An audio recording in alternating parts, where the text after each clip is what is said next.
Cool, man. Nice. Thank you so much for the introduction.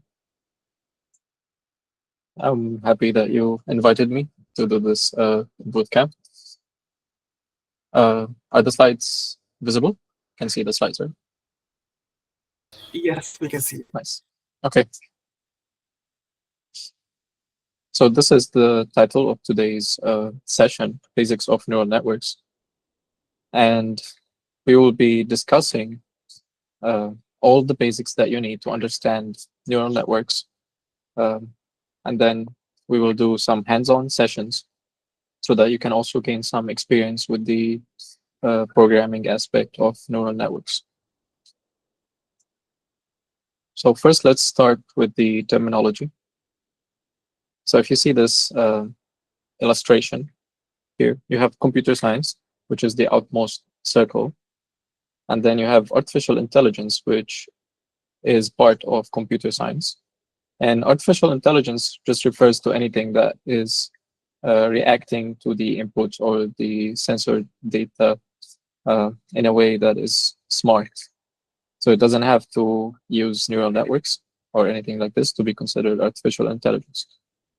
And then you have machine learning, which is inside of the scope of artificial intelligence. Machine learning consists of a lot of different techniques, not only limited to neural networks. So it's also more general than neural networks. Can I just say that every machine learning model will be based on neural networks. And then you have deep learning, which is a subset of machine learning. And deep learning usually is using neural networks and also has multiple hidden layers. I'll explain later what are the hidden layers, but just know that this is the overall graph of the illustration. And then you have data science, which is necessary for all of these machine learning or deep learning applications because you're dealing with lots of data. You have to process the data. You have to engage with the data. And then data science, of course, is used for a lot of different applications, including statistics, business, and so on. Okay. So there are different types of machine learning. You have supervised machine learning, unsupervised, and then reinforcement learning. These are the learning types. Okay. So these refer to the overall architecture that the machine learning training and also the training for the model. So you have supervised learning, which you give the data, you give the correct answer to the model. So you're not only giving the model the raw data, you're also giving it the correct answer. Let's say, for example, one of the most common examples is to detect whether something is a cat or a dog. So you give the images to the model, and you also label them, whether this is a cat or a dog. So this is an example of supervised learning. And you have different tasks for supervised learning. You have classification and regression, which we will discuss in a while. And you also have a lot of different algorithms. So these algorithms, as I said, do not have to be neural networks. The only one that is a neural network here is ANN. So ANN stands for Artificial Neural Network. There are more, but these are some examples. So you have logistic regression, or SVM stands for Support Vector Machine. All these are not neural networks, but they are machine learning techniques. So the machine does process the data and then learns the pattern from the data, but not in the same manner as a neural network. So ANN is Artificial Neural Network, which is also in all of these. It's the one that we will be focusing on today. We also have unsupervised learning. So for unsupervised learning, you don't give the model the correct answer. You just give it a bunch of data. And it's usually used for clustering. So clustering means that it will create clusters from the data, create groups based on the similar features that the data has. So you also have approaches that use neural networks and some that don't use You might have heard of some of them, like k-means or k-neighbors, if you are familiar with clustering. And then finally, there is reinforcement learning. So reinforcement learning is different.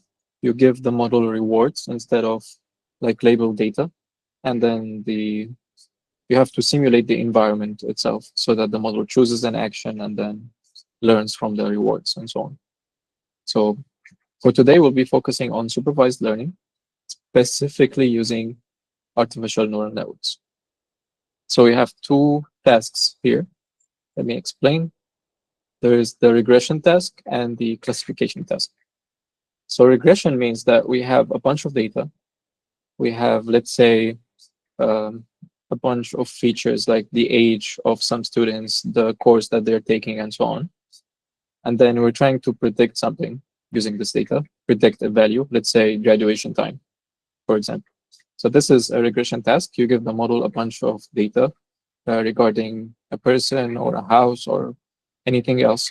And then the model will use this data to try to predict another value. This is called regression because the model is trying to find, doesn't have to be a line, but tries to find the pattern for the data in X and Y. And then you have classification, where the goal of the model is to either to classify based also on multiple inputs, whether something group belongs to group A, group B, or more, if there are more groups, group C, and so on. So there's binary classification, where there's only two classes, two groups, and there is multi-class classification, where there's more than two. An example of this would be the cats and dogs, like I mentioned earlier. The input doesn't have to be an image. It might be, let's say, fur length, I don't know, paw length, and so on. The model takes all of these and determines whether this is a cat or this is a dog. Okay. Any questions so far? Maybe if you have any questions, you can just paste it in the chat. Okay.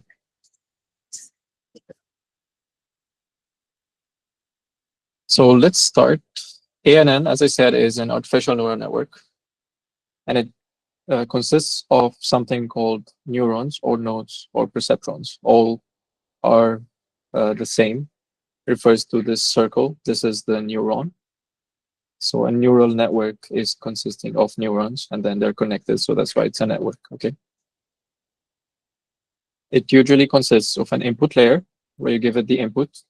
The size of this layer will depend on how many inputs you have. And then there's a hidden layer. So this will be an additional layer in between that will process the data. And then you have the output layer, which will be the size of the output that you want. Let's say if you're predicting a single value, like as I said earlier, graduation time, the output layer will be just one node because it's just one thing. Classification might be more. If you have more classes, you'll have as many nodes at the output layer as the classes that you have. And then each will be, let's say, a percentage of the confidence in this prediction. Okay. So this is a singular node. This is what the node looks like. If you like zoom in into one of these nodes, this is what it looks like. So you have the node, and then you have the previous nodes that they're connected to, node 1 and node 2, for example. And then you have something called the weight. So the weight is a value that is multiplied by the value of the previous node. If you're familiar with control, you might call it gain in some of the control-oriented study. Okay. So these weights will be multiplied by the value of the node. So this node will be multiplied by weight 1, and then it will just chill here for a while. This node will also be multiplied by weight 2. And then you have something called the bias. The bias is just a flat value that is added to each node. So each node will have its own bias. And then all of these values that you multiplied will be added together, will be summed. And then they will pass through something called an activation function. So we'll go more into the activation functions. One of the most common examples is ReLU. and then you will have the output of this node. And then you repeat this process. So this node will be connected to another node, and then each of them will be multiplied by a weight and then added together to form the value of the next node, and so on. Okay. So activation functions are necessary in order to add nonlinearity. If you have, let's say in this example of regression, the data looks like a line already. But let's say the data does not look like this, looks more like a parabola or so on. Then it would be difficult to fit this data using a singular line. So you have to add some nonlinearity using the activation functions in order to allow the model to achieve nonlinear fittings to the data. Okay, so this is the function of the activation functions. There are multiple activation functions that we'll discuss later, but this is the most common one, the loop. And there are multiple phases of using the neural network. So you have the training phase and then the inference phase.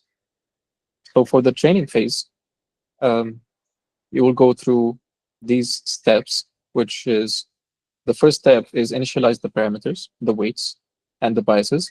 At the beginning, they're random weights, random biases, unless you're training from a network that was already trained for something else. Like let's say, if you're training a YOLO model, it's already trained on a previous data set, and then you're doing something called transfer learning, which we'll discuss later on in the bootcamp.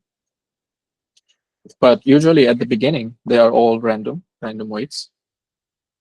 And then you do forward propagation. Forward propagation is basically starting from the input layer, giving the input layer the inputs that you have from the data. And then it goes through the mathematical calculation that I showed in the previous slide. All the weights are multiplied to the values of the nodes and then added together, summed, and then passed through the activation layer. This happens for each of the nodes. And then you get the output at the output layer. Once you have this output, which is the prediction, you can get something called the loss. So computing the loss. The loss is basically the difference between the prediction that your model just made and then the data that you have. So if you remember, for supervised learning, we already have the correct answer that the prediction should output. So by comparing this correct answer to the prediction that we just got, we minus them from each other, we get the difference. So this is the loss. But there are more complicated ways of getting the loss. This might be just the output loss. There is loss at each of the nodes and so on. We'll discuss the loss calculation in today's session. And then once you have this loss, you will use this loss to recalculate the weights and the biases for each of the nodes. So let's say at the beginning, the loss was a huge loss. The difference between the prediction and the correct answer is huge. So the nodes will adjust the weights using, this is the backward propagation process.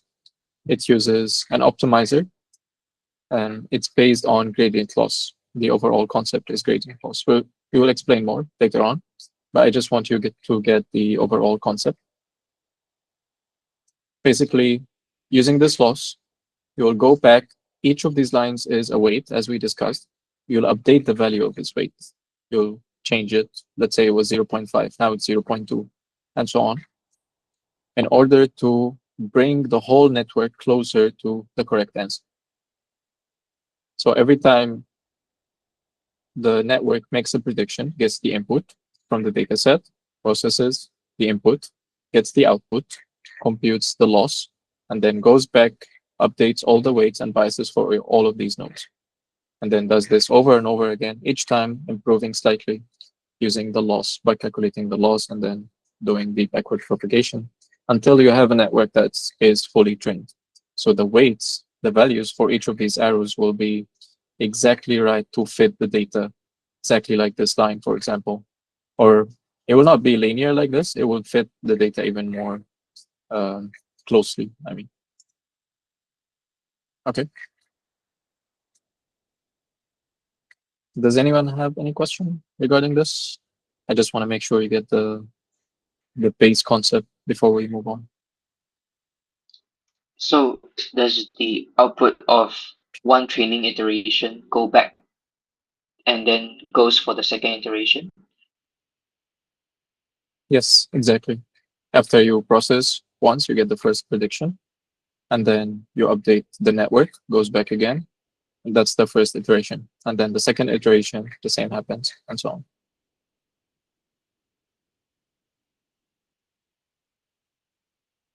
Yes. Okay. How does it override the weights? It just changes the values. So in code, it's just variables that you can assign the value of these variables. If you mean what is the exact math of updating the weights, then I'll explain later on in the slides. There are different ways of uh, doing the backward propagation. There are different optimizers that we'll discuss. Some of them might be too in-depth, I mean, mathematical for us, because we're not really focusing on statistics or the calculation today. But if you're interested, you can go and read, because there are multiple optimizers, each with their own complex mathematics and so on. Okay, let's continue. The inference. So just now we discussed the training. The previous steps were the training steps. But when you're doing inference, inference is basically using the model on a new data that is now you're trying to apply the model to the problem that you trained it for.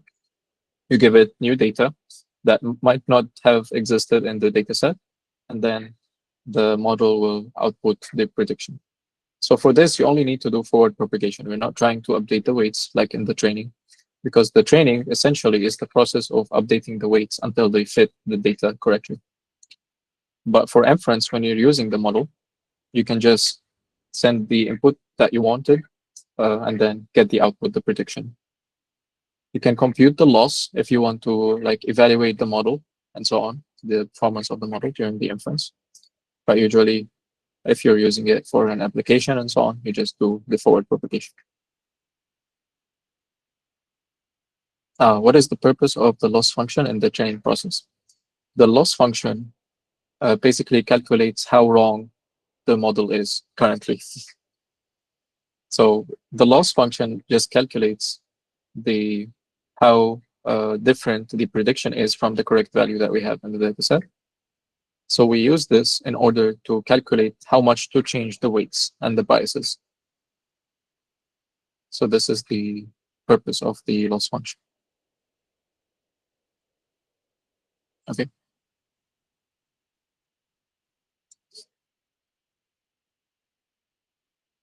Okay, this is the overall general operation of the artificial neural network.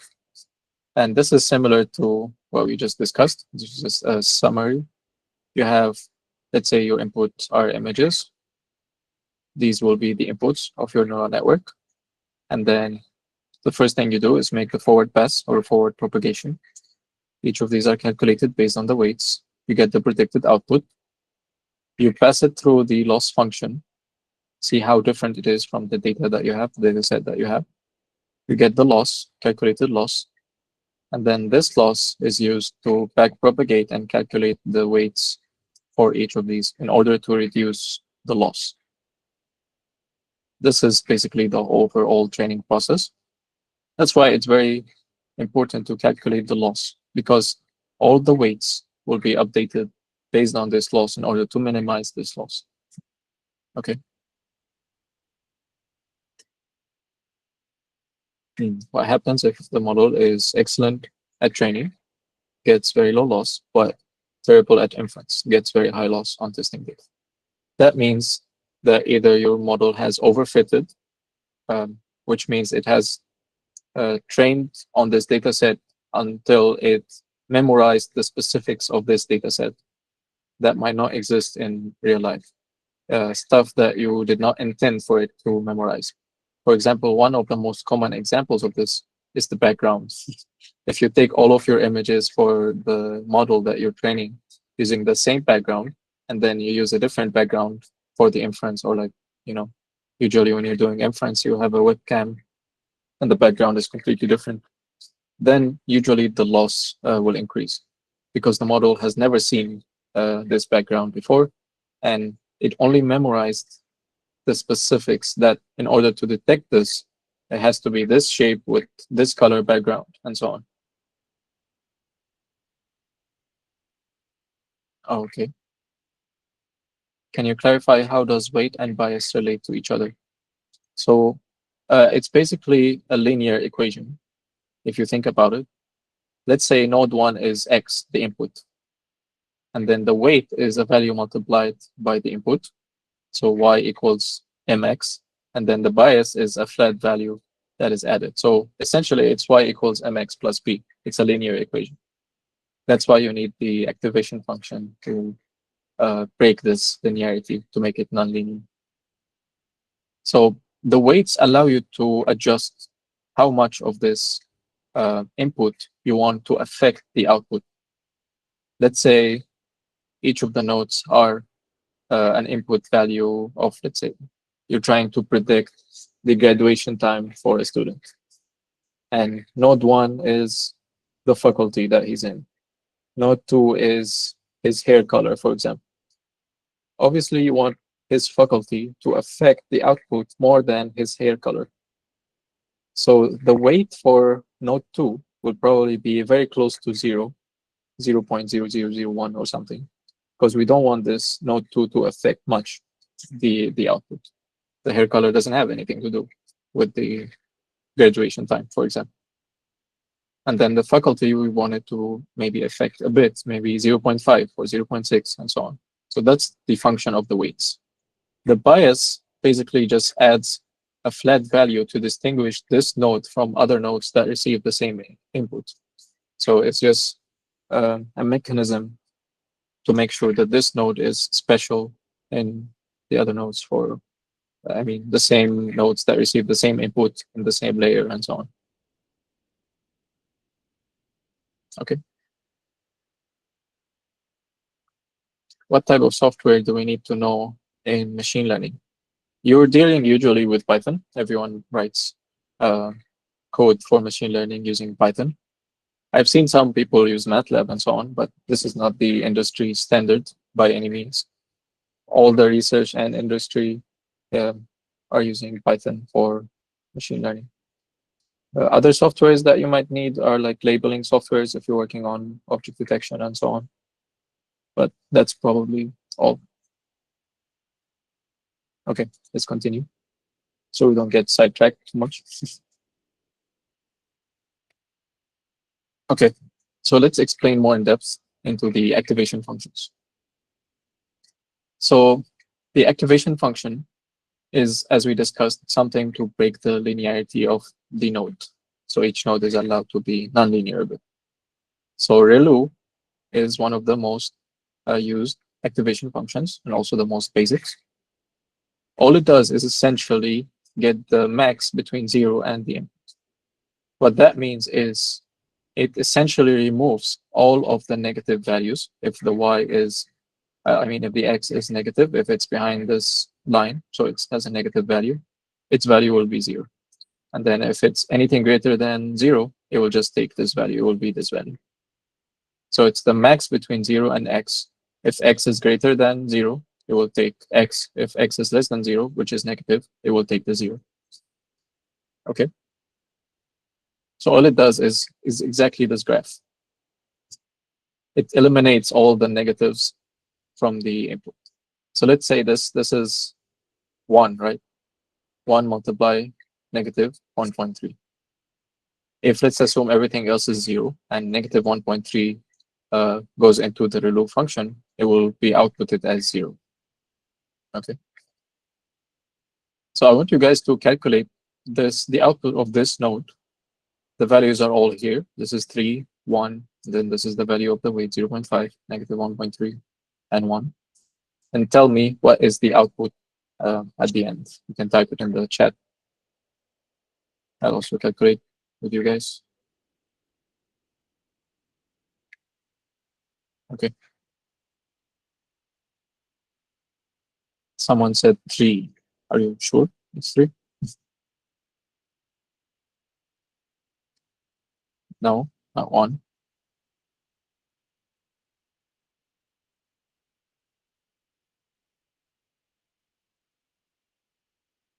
1.5. Are you sure? It's only 1.5. No, not 1.8. Okay, let's do it together. We're getting a lot of different answers. No, it's none of these. So basically what you have is 3 multiplied by 0.5. So that's 1.5. Okay. And you have 1 here multiplied by negative 1.3. So that's negative 1.3. And then you have plus 1. The bias is the same. So the answer should be 1.2. It will pass through the ReLU function. And since it's greater than 0, then it will just remain the same. Okay.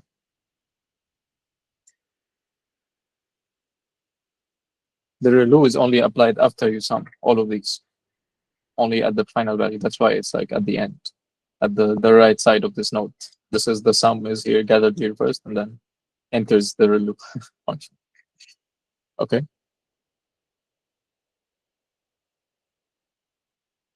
It just means that the weight is negative, the value is negative. So 1 here multiplied by negative 1.3. So it's just negative 1.3. And here will be 3 multiplied by 0.5. So it's 1.5. And then the bias is just added directly. It's not multiplied by.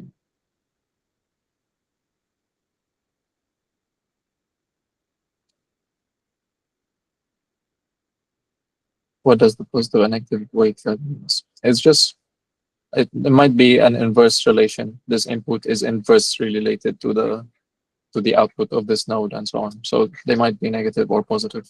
Doesn't matter. The optimizer will adjust the values of the weights for you. So you don't have to worry about whether they're positive or negative or so on. The gradient, instead, the backward propagation will change the weights. Okay. Any questions on this? Anything that's not clear?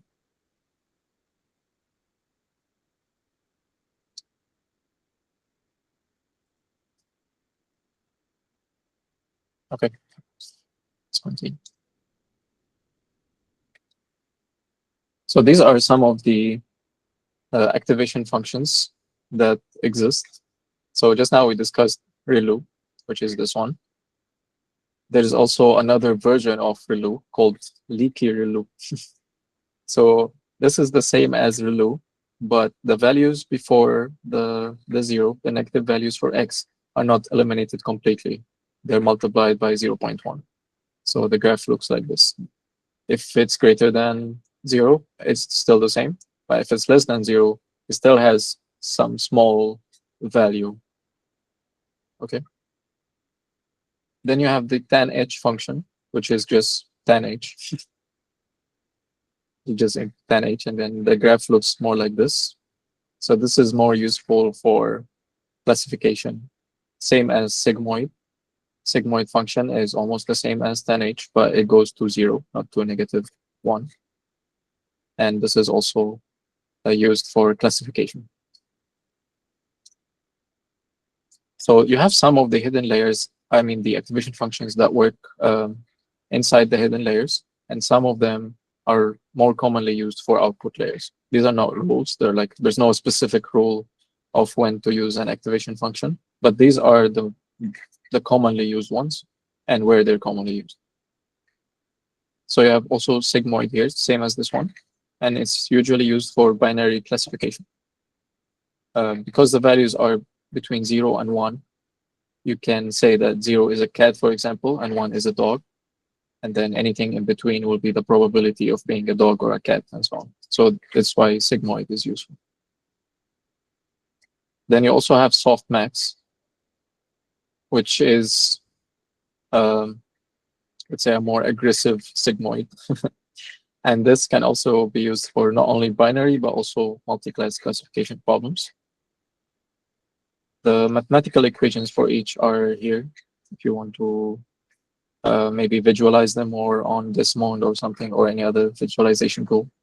But we'll be writing later on in the code both of ReLU and sigmoid functions. what is the pros and cons of ReLU and leaky ReLU? How we choose the suitable activation function. Usually, for most of the cases, you'll use ReLU unless you want to keep the negative values. If for some reason, I mean, this requires an advanced understanding of the task that you're trying to do. Most likely, everyone uses ReLU unless you know what you're doing. So you're going to choose leaky ReLU. Okay. You have to understand the purpose that you're allowing the negative values to exist for. Otherwise, just use ReLU. Works like 99% of the time. 99% of the models are just using ReLU. No one uses leaky ReLU unless you're doing something like specific in research or you know what you're doing. Okay. How do you usually choose your activation function? It doesn't really affect much at the beginning if you're building the neural network, as long as the output layer is correct. So if you're doing classification, you need to use sigmoid or softmax and so on. Linear means there's no activation function because the line itself is linear without any activation function. So not putting an activation function at the end is just making it linear. So this is useful for regression if you have some type of linear data. Okay. But the activation functions for the hidden layers you can experiment with. You can try ReLU, 10H, sigmoid. You might find improved or decreased performance depending on the task. There's no like specific formula on how to choose. But like 90% of the time, people just put ReLU. Okay.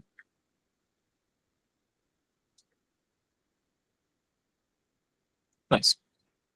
Let's go deeper into the front propagation mechanism. I just want to explain the terminology first on this top right side so that we can use it later to explain this graph. So usually the notation that the weights are written in are like this. You have, okay, W stands for the weights, okay, and A usually stands for the nodes, or it might be a different letter depending on the paper you're reading and so on. But just know that you have two types. And then you have two numbers down here. The first one refers to the next node, and the second one refers to the previous node. Because weights are usually the lines connecting the nodes. So let's say in this example, this is weight, W is weight 1, because it's connected to the first node in the second layer. And then previous is also 1.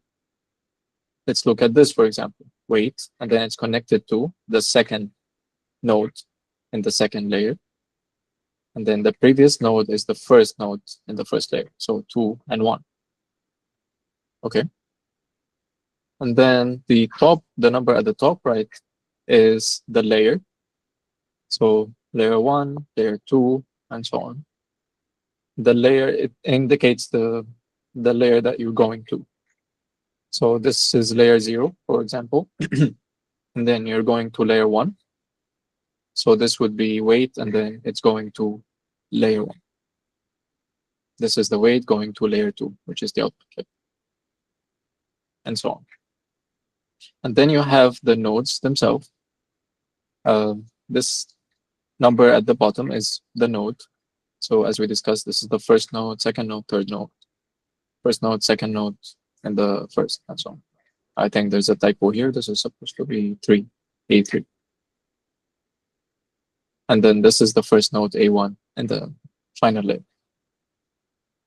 At the top, we also have the layer. So this is layer 0, A0, 0. Then this layer 1, so 1, and this layer 2, A2. Okay. Is it clear? Is this notation clear? Great. So now you have all of these notations. You can write it in a mathematical notation, especially in a matrix form, because later on, when we want to do the calculations using code, having it in a matrix helps a lot with the speed of the calculation and also makes it easier to write the code. But if you want to write each of them, you can write equations for each of the nodes, giving that x1 is the input, x1 multiplied by weight 1, 1, for example. That's a1. And then plus x2 multiplied by weight 1, 2, plus the bias. Okay, this all will be the value of a1. Then the same happens for this. You can write the whole equation to get the y at the end. So y equals what in terms of x? So after you get all this equation, you can write, you'll get like 2 equations or 3 equations. You can write them in this form, in the matrix form. So you'll have 3 equations, and it will be in this form. Usually you write this for each layer. So this is a transition from layer 1 to layer 2, or I mean layer 0 to layer 1 in this case. Since we have 2 inputs, x1 and x2, okay, we have 6 weights, and we have the bias, which is just one value, but it's going to be added to 3 nodes, so 3. The output from this will be the values of all of these nodes, the 3 nodes. And then this as well, you'll have a similar matrix equation for this transitioning into layer 2. Okay, there's a question. If one neuron gave a very large activation during front propagation, will that affect the whole network? It will at the beginning, but then, so let's say this has a huge weight. This weight 1, 1 is like 1000. So whatever value here is multiplied by 1000 and passed on to this layer. Then of course this layer will also pass it to the output layer. But then the loss will be calculated, and then it will go back and adjust these weights so that the value decreases, and so on. And then it will keep doing this over and over again until all of them have the correct weights to predict the output. Okay. So as I was saying, this equation is just for transitioning from layer 0 to layer 1. You will have a similar equation, but the dimensions will be different, of course, since now you'll have 3 inputs. So the output from this, the output from the previous equation, which is this, will now be the input, will be in place of this x1, x2. And then you'll have 3 weights. So they'll probably be like horizontal like this, because you're doing matrix multiplication. So just to remind you, matrix multiplication will take this row, which is W11, W12, then it will be multiplied and added to x1 and x2. So row and column, row and column, row and column. So you'll have 3 rows. After this is done, this multiplication is done, you will have, let me write it down just to make it clear. After this multiplication is done, you'll have like a matrix of this, let's say, whatever the values are. It's 2, x3.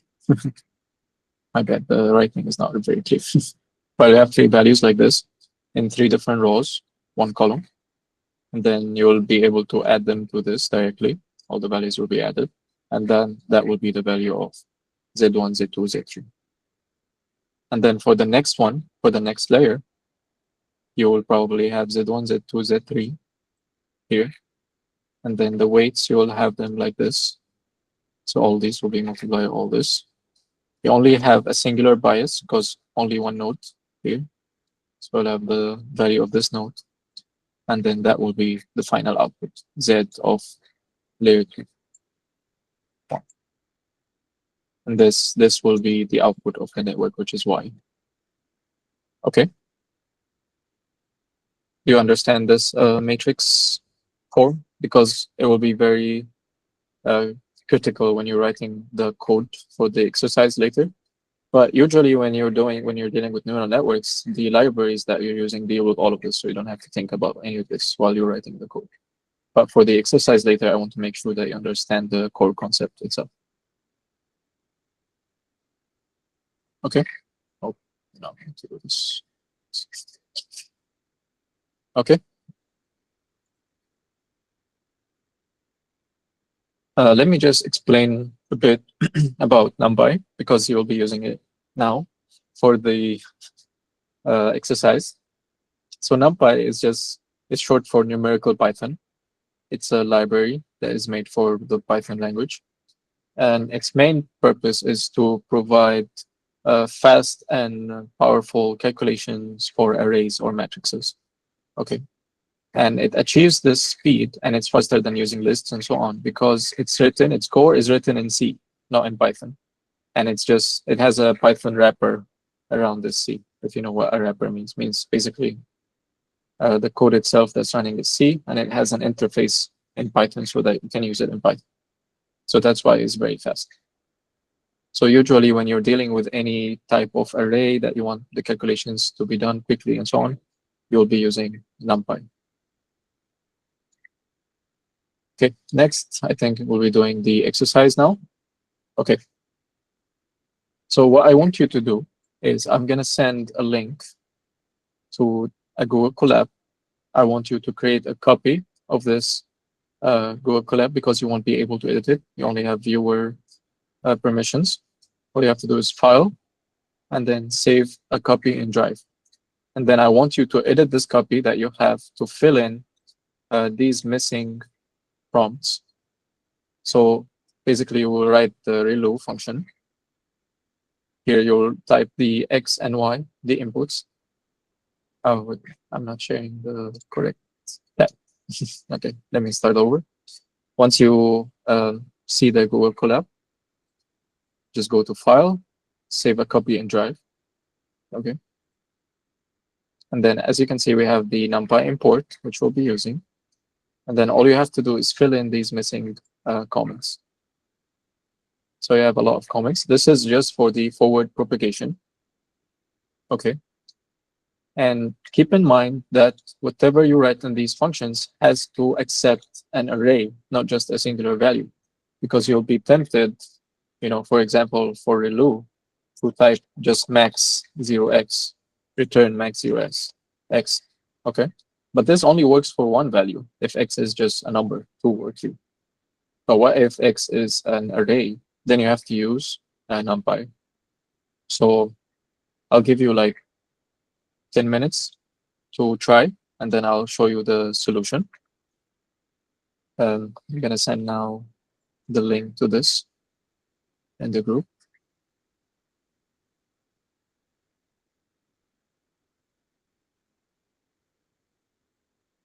And then you can try. Okay, it's on the group.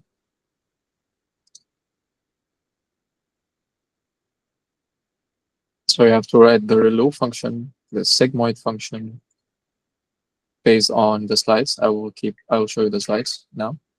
And then you have to write the forward propagation function, which this is x, the weight and the bias. So x multiplied the weight plus the bias. That will be z, which you will return. And then you can try to type in the weights, just not random numbers for the weights, because you don't know the weights yet. And just go through and fill up these comments based on your understanding. And then I'll show you the solution. I'll give you 10 minutes. So now it's 3:21. So until 3:31, oh, you don't have access? Let me check. Oh, yeah, okay. Now you should have access. Okay. So let's say we start at 3:22 and we'll end at 3:32. And I'll show you the solution then. Let me give you back the slides because they have okay, these are the values of x and y that you can try. And these are the functions, relu and sigmoid, that you have to write in Python.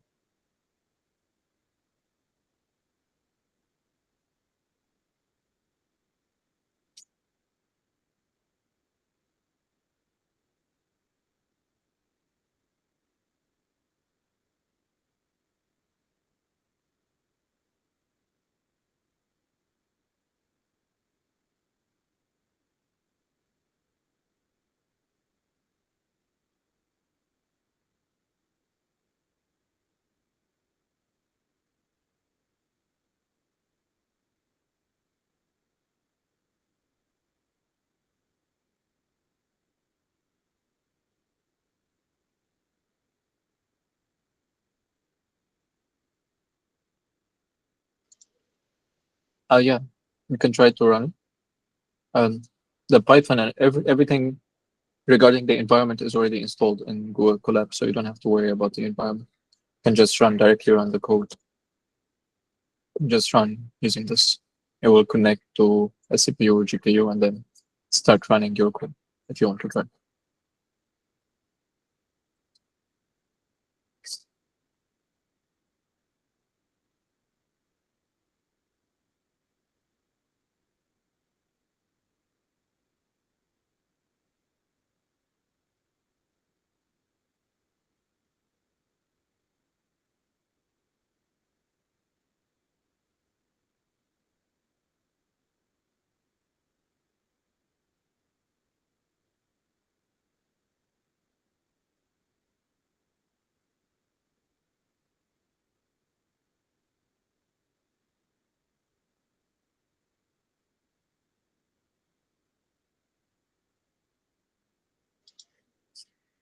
Yeah, fix it or complete it would be a more suitable word. You're required to fill in all the comments that are missing. So the value of x, the value of y, what the functions return, and so on.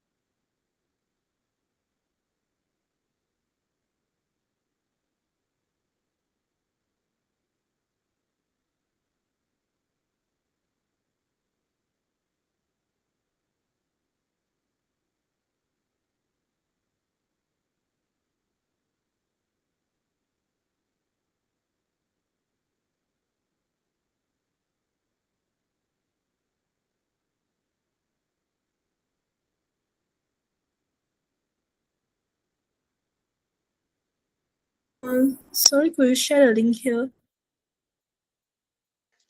Yeah, sure. Thank you.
Yeah, sure.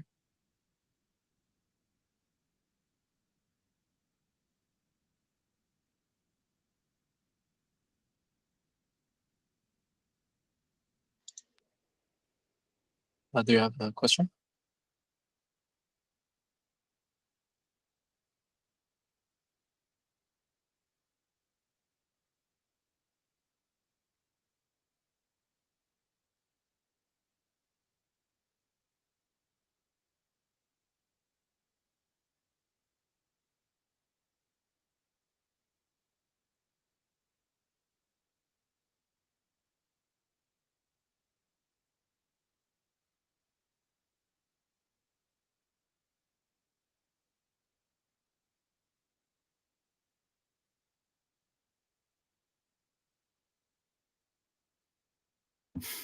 Hello, hello.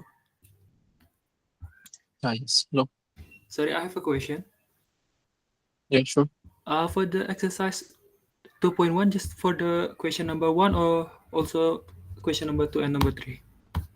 All of them. Yeah, until All. 3. Okay, thank you.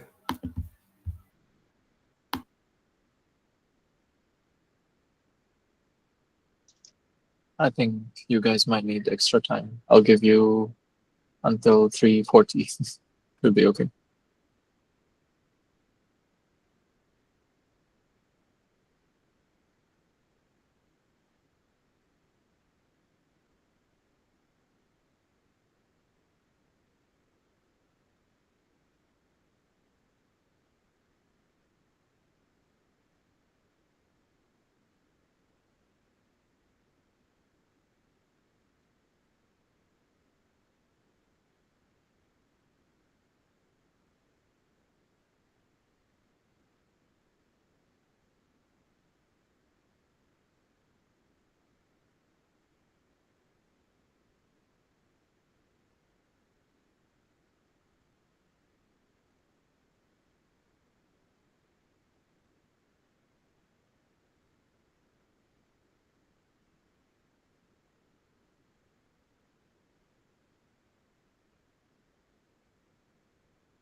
Maybe if you're done or someone is done, they can type in the chat, I'm done or something.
You can ask ChatGPT or Gemini to help, just as long as you understand the code or you ask it to explain the code. But I'm gonna explain the code anyway in around 7 minutes.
Two more minutes.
Okay, the time is up. So let me explain to you the solution. Okay, we start first at the ReLU function. So ReLU, as we said, is just the maximum between 0 and x. So in this case, we wanted to be able to accept an array and then also output the value for each of the elements in the array. So we'll use something called np.maximum, numpy.maximum. So it just does the same thing, but just for an array, for an numpy.array input. So we define the input, which is the x, 0.5 and negative 3.2, as mentioned in the slides. And then we try to test if the ReLU function is working. We pass the x to the ReLU function and get the y. So you should have something like this after you run it. This should be negative 3.2 at the input, and you run it. And then here you will find that the negative value is gone. It becomes 0, because this is essentially what ReLU does. And then over here you have the sigmoid function, which is just 1 over 1 plus e to the power of negative x. So the way that you write this, also we needed to be able to accept an array, a numpy array.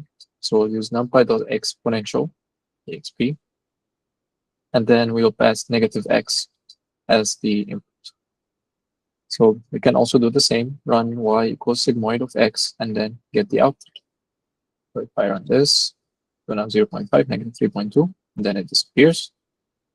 Let's define the sigmoid and then get the values. If you want, you can check using a calculator whether this matches the sigmoid function that we had in the slide, which is this one. 1 over 1 plus e power negative x, which is the same as this. Okay. Then we can prepare the data set, quote unquote, the data set. So we have x, which is just a numpy array, 0.5 and negative 3.2. And we have the y, which is a numpy array of 2 and 7, based on the values at the table. So if you run this, you'll just get, okay. And then let's go to the forward propagation. So as we discussed previously, all you have to do is multiply the x and the w, and then add on the b. So there's multiple ways you can do this. There's np.dot, which just does the matrix multiplication, or the dot multiplication if you give it like a singular value instead of a matrix. And you also have another function called matmultiply, matmul. If you use this one, it's also correct. Okay. So all z is np dot, the multiplication of the weights and the x, and then the addition of b. And NumPy already knows how to handle, if you just add an array, it will automatically add all of the values. And then you have the hidden layer, which consists of the weights. So as we mentioned before, you have 6 weights. If you have 3 nodes in the hidden layer, if you go back to this, you have here 3 nodes, which means you have 6 weights here, the connections. So all you have to do is define. The value doesn't matter because at the beginning it's random. You can just put anything. But what is important is the dimension of the matrix. So it has to be 3 by 2. So 3 is the rows, the number of the rows, and then 2 is the number of the columns. Because the number of the columns should match the input features, which we have 2 here, the x1 and x2. And then the number of rows should match the number of nodes, which is 3 nodes. So the way that you define this in NumPy is by using these arrays. This is basically a 2-dimensional array. You have this small array. This is 1 row, and then this is 1 row, and then this is the last row, the 3rd row, each of which have 2 values, so 2 columns. So if you were to imagine this, it would be like something like this. like they're listed on top of each other. Okay, it'll be something like this.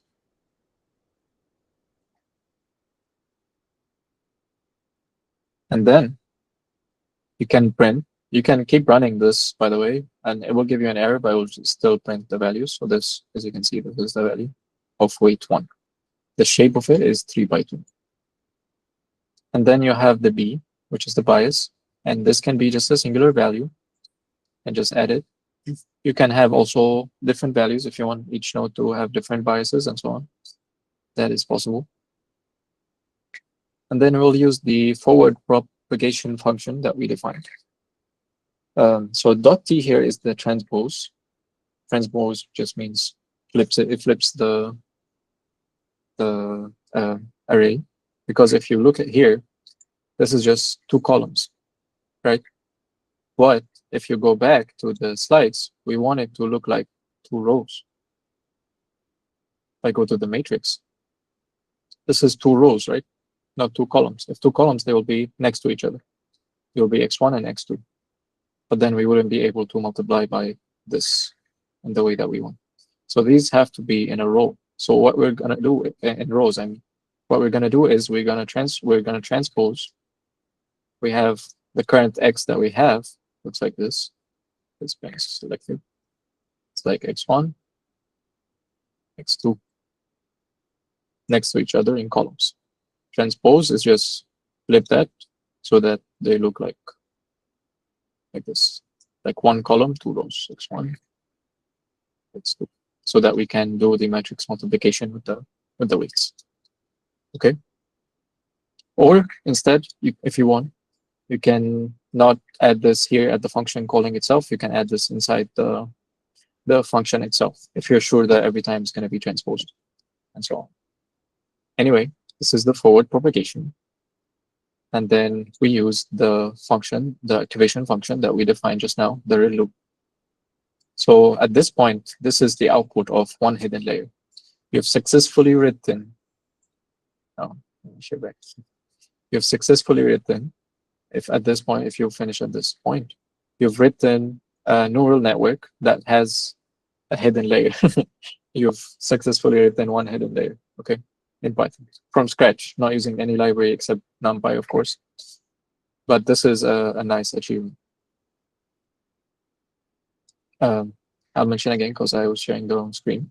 This is the forward propagation, and then you pass it through the reload function, the activation function that we just got. Yeah, sure. I will share the slides after today's session. Okay, this is the hidden layer. Then we still have the output layer. So for the output layer, it will be different because as I mentioned, now we're dealing, the input now is the output from this. So you can see that the output was from A1 was this, which is this one, 1.100. So the shape, I mean, is 1/3. Or yeah. And then we also have this weights, these weights, which we want it to be also 1/3, but we're going to transpose the other one because one has to be this way. The weights have to be in a row, I mean in columns, and then the input has to be vertical in rows. Anyway, so this is the definition for the weights for the output layer. And this would change if you have more nodes at the output. You would have a different setup for the weights, of course. As long as the output, you're guaranteed to have the number of the output that you want. And then P2 can also be different values, or they can be a singular value. Same as we did last time. Forward propagation has all the values. This time we're using sigmoid. Doesn't matter. You can use sigmoid, ReLU. For this example, they're just random numbers at this point. And then you'll get all of this. So does anyone have any question regarding this whole thing? Because if you understood this and if you were able to write this and like understand most of it, then you're already better at understanding neural networks than most of the people.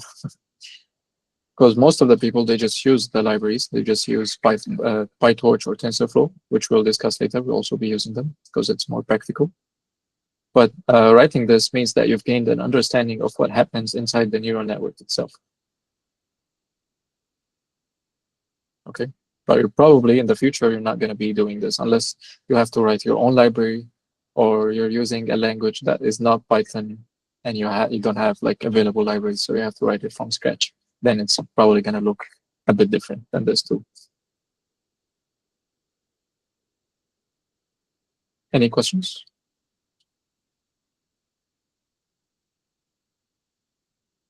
Why a display? Should we submit the solution? No, it's okay. It's just for your practice. Why it's display 0? No number at the back. Where do you mean 0? You mean in this portion? In this portion, because of ReLU, probably there were negative values. The output was negative, and then ReLU removed that and replaced them with zeros. So probably why here there are zeros. You can try with sigmoid here. It would not be zeros.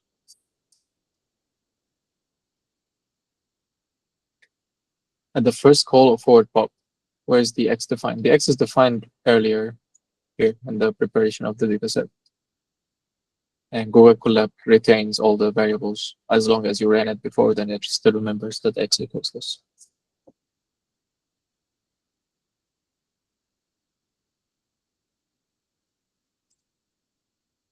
Okay. Any other questions regarding this code?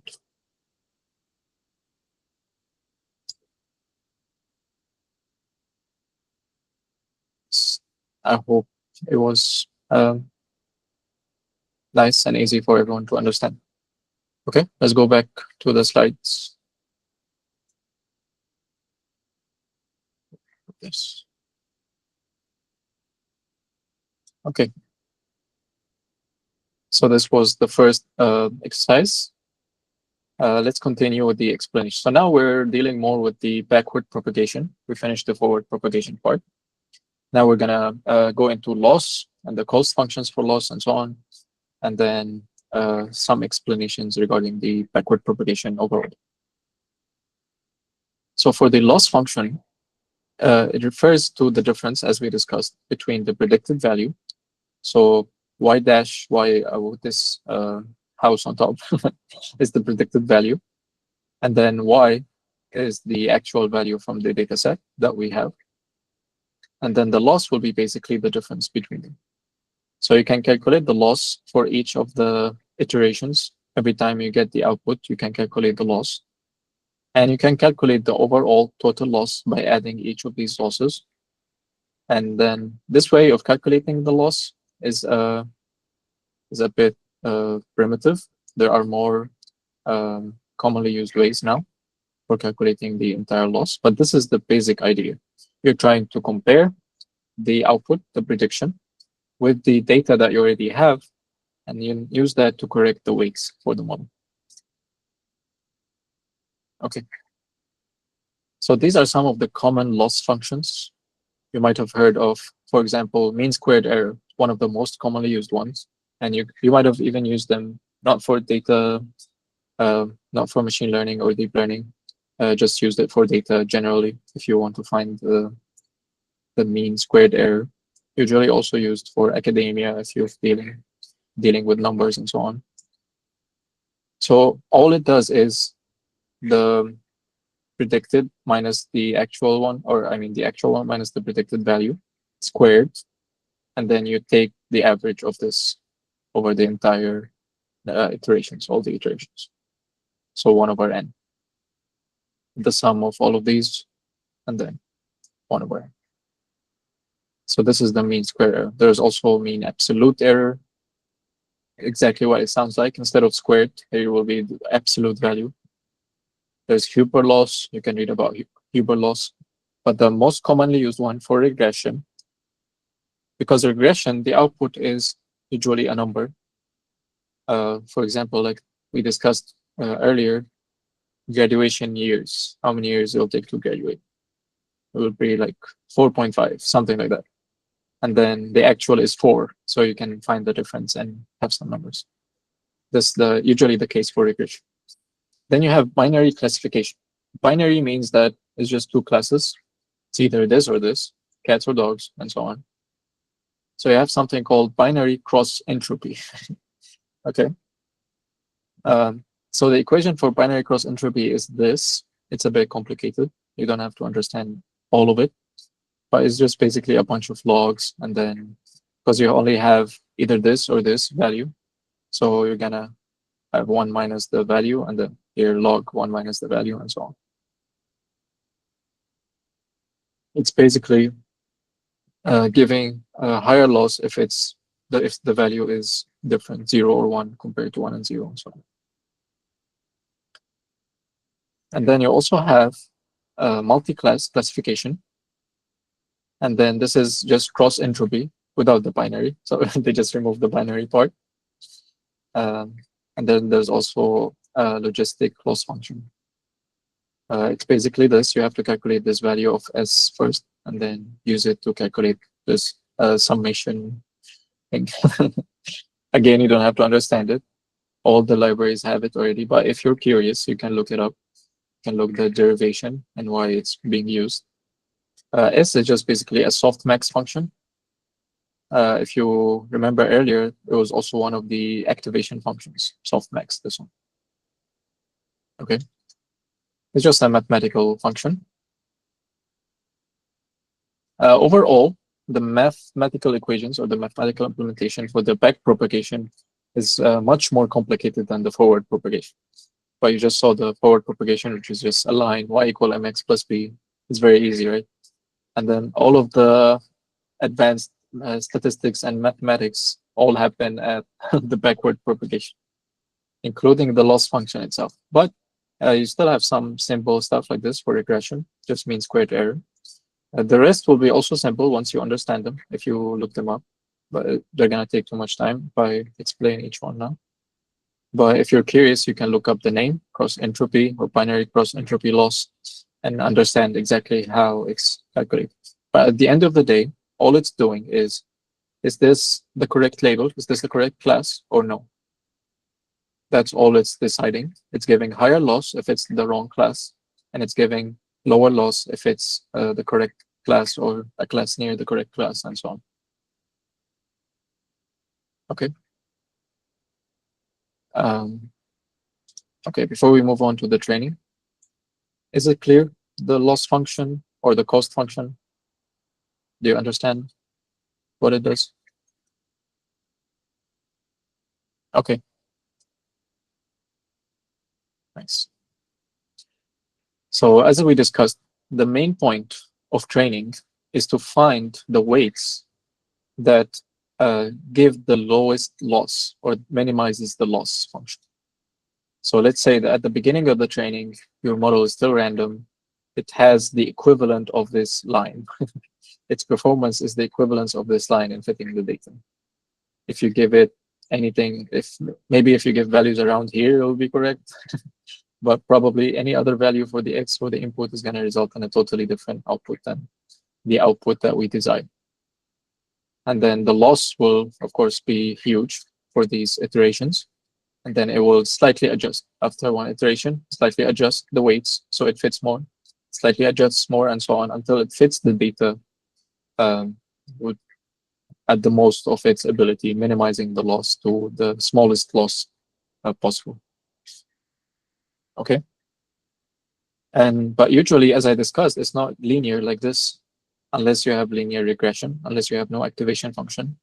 It will look like a line, but usually it will be more curved.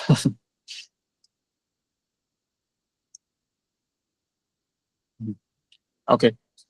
So the back propagation itself, after you're done with calculating the loss, you can use algorithms such as gradient descent. You might have heard of gradient descent, and there are more optimizers. There's a common optimizer called Adam optimizer. If you've used any PyTorch or TensorFlow libraries, it's the most commonly used one. You'll find like using Adam optimizer. So all of this does is, this is the thing that adjusts the weights based on the loss. So it's called an optimizer because it's trying to optimize the loss, reduce the loss to the minimum value of the loss by changing the weights. So all gradient descent does is you have the old weight, okay, and then you have alpha. Alpha is the learning rate. It's how much you want the gradient descent to affect the old weight. So it's probably going to be a value between 0 and 1. 1 being remove the whole old weight, and 0 meaning that you're not going to change the old weight at all. So it's probably a value, a small value, like 0.001 if you've seen before some of the learning code. And then you have this value. This is the gradient. This is what they call the gradient. It's a derivative, basically. So this, the gradient descent algorithm will calculate this. This is the most important part, which is how much to edit, what is the value to use to edit the weight. So we'll use these values in order to update the weights. And these values will be calculated starting from the last layer, because the error, the loss is at the last layer, and then we'll go back updating the weights gradually. Okay. So do you understand this concept of backpropagation or gradient descent? Of course, the learning rate will affect a lot the performance or how fast it learns. We'll discuss in later slides. And the exact calculation, the method of this calculation, getting this gradient, depends on the optimizer. So some optimizers are more complex, some are less complex. I'll show you the alpha is the learning rate. This one is the learning rate. So this is a value, gain between 0 and 1. So it controls how much this gradient is going to affect the old weight. So as I said, let's say alpha is 0. That means we're not going to use this at all. We're going to keep the old weight. If alpha is 1, that means we're going to give a very high emphasis on this new value from the gradient descent and totally disregard the old weight. But usually you don't want to do this. You don't, because the training will be very jumpy. You want it to just affect slightly, each iteration to change slightly. So the alpha, the learning rate, is usually something like 0.001, stuff like that. Okay.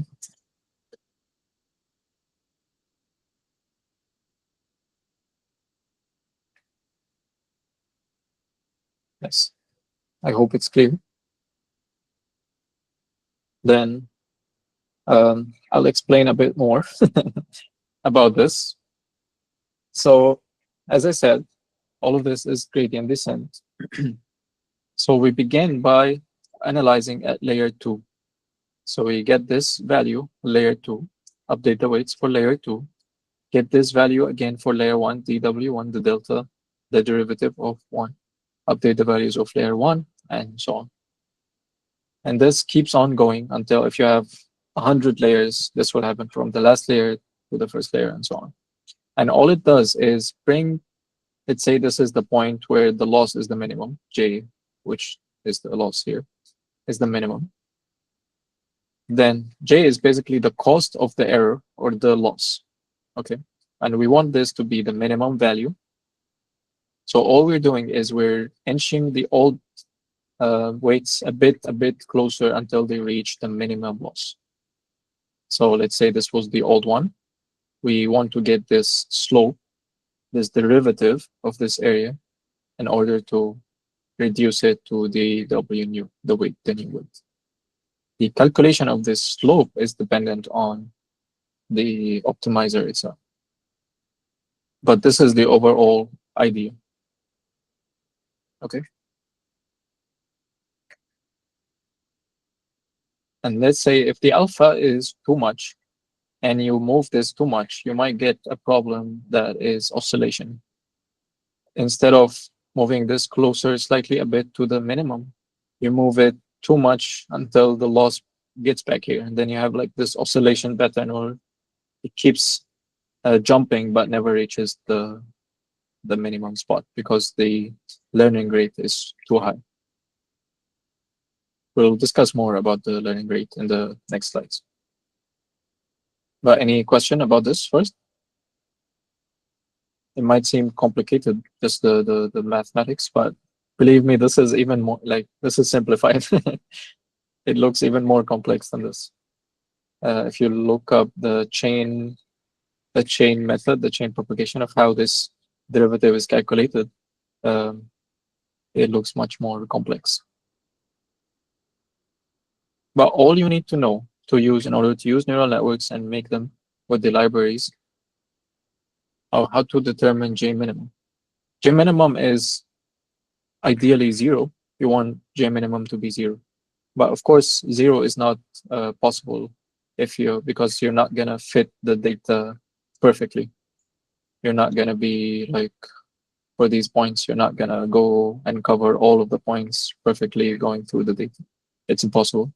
So it's a value very close to 0. You're trying to make it 0 in your code. The point that you're heading towards should be 0. The optimizer is trying to achieve 0 for the loss.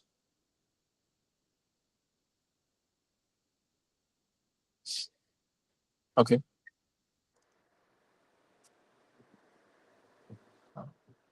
Someone.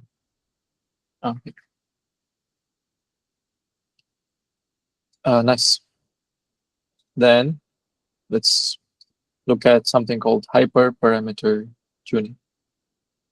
And these are the parameters that can affect the learning, including the optimizers and so on, the learning rate, how much is your patch, the number of epochs, all of these we'll discuss, and including the number of hidden layers and units. These are all the options that you have when you're creating the network itself, when you're writing the code. They already have all the high-level code. You can just create a network by calling functions. You don't have to worry about the math underneath. But you have to decide on these hyperparameters. So that's why it's important to understand these hyperparameters and how you can use them to improve the performance of your model and so on. So let's start by the optimizer, since we were talking about the backpropagation just now. So the optimizer that we used in the previous example was gradient descent. And it is also the most known one, although not the most commonly used, because Adam optimizer is now the most commonly used. But all it does is, like we said, just get the delta, have the learning rate, and then update the old weight in order to get the new weight. Okay. And if you see this graph, there's also the concept of a local minimum. So this happens when, as you see, the graph looks like this. There's a point where locally, in this section only, this is the minimum loss. It tries to reduce the loss, but this is all it can achieve. But if it changes something, if it looks at the image in a completely different ways, the weights change, it can achieve a even lower loss, the global minimum, but it's stuck here because the optimizer keeps trying to reach the lowest. It doesn't make sense for the optimizer to go this way because it's increasing the loss. Okay. So this is a commonly occurring problem. If you read any research paper, or even if you don't read research papers, you've probably heard of this, a concept called the local minimum. Okay, so this is what it means. The optimizer is stuck in an area that seems like this is the lowest loss, but in fact, in the overall thing is just, hyperparameter tuning is a manual process. You just have to guess and check, but this is also the exciting part of machine learning, because it's exciting to change something and then let it train and then find out if this change in the hyperparameters led into a more performing model or not. So usually this is in the way of changing the activation functions, adding more layers, reducing the layers, and so on. But you have to have logic. You're not just randomly guessing. You have to have a theory. Let's say the data has a lot of features. Maybe if I add more layers, the model will be able to model this data better. So you add more hidden layers. You're not 100% sure that adding these layers will improve the performance, but you just try, you test, and you see the output. Is this solved by using the variable alpha? Yeah, this can be solved by the learning rate, or it can be solved by changing the optimizer completely. So if we don't use gradient descent, we might avoid this problem somewhat. There's a lot of methods to avoid this because this is a very known problem. If you search for papers, a lot of people have a lot of theories on how to solve this. Let's continue and then we'll go back. So these are some of the optimizers. So the first is gradient descent, which we described just now. There's one called momentum. It speeds up the learning a bit, but it uses more memory compared to Adam or the other one, RMS prop. These are the equations. And if you see here, the equations for the Adam optimizers are the most complex ones. This looks very simple. This looks very complicated. It's like it's going from simplest to most complicated. Yeah, but Adam has a lot of options, a lot of stuff that you can tune, learning rate, exponential decay, and so on. So it's more flexible and also achieves very nice results. It moves at a stable rate compared to the other ones and doesn't consume too much memory. So that's why it's often the default optimizer for machine learning. Okay. So probably after this, we're always going to be using the Adam optimizer.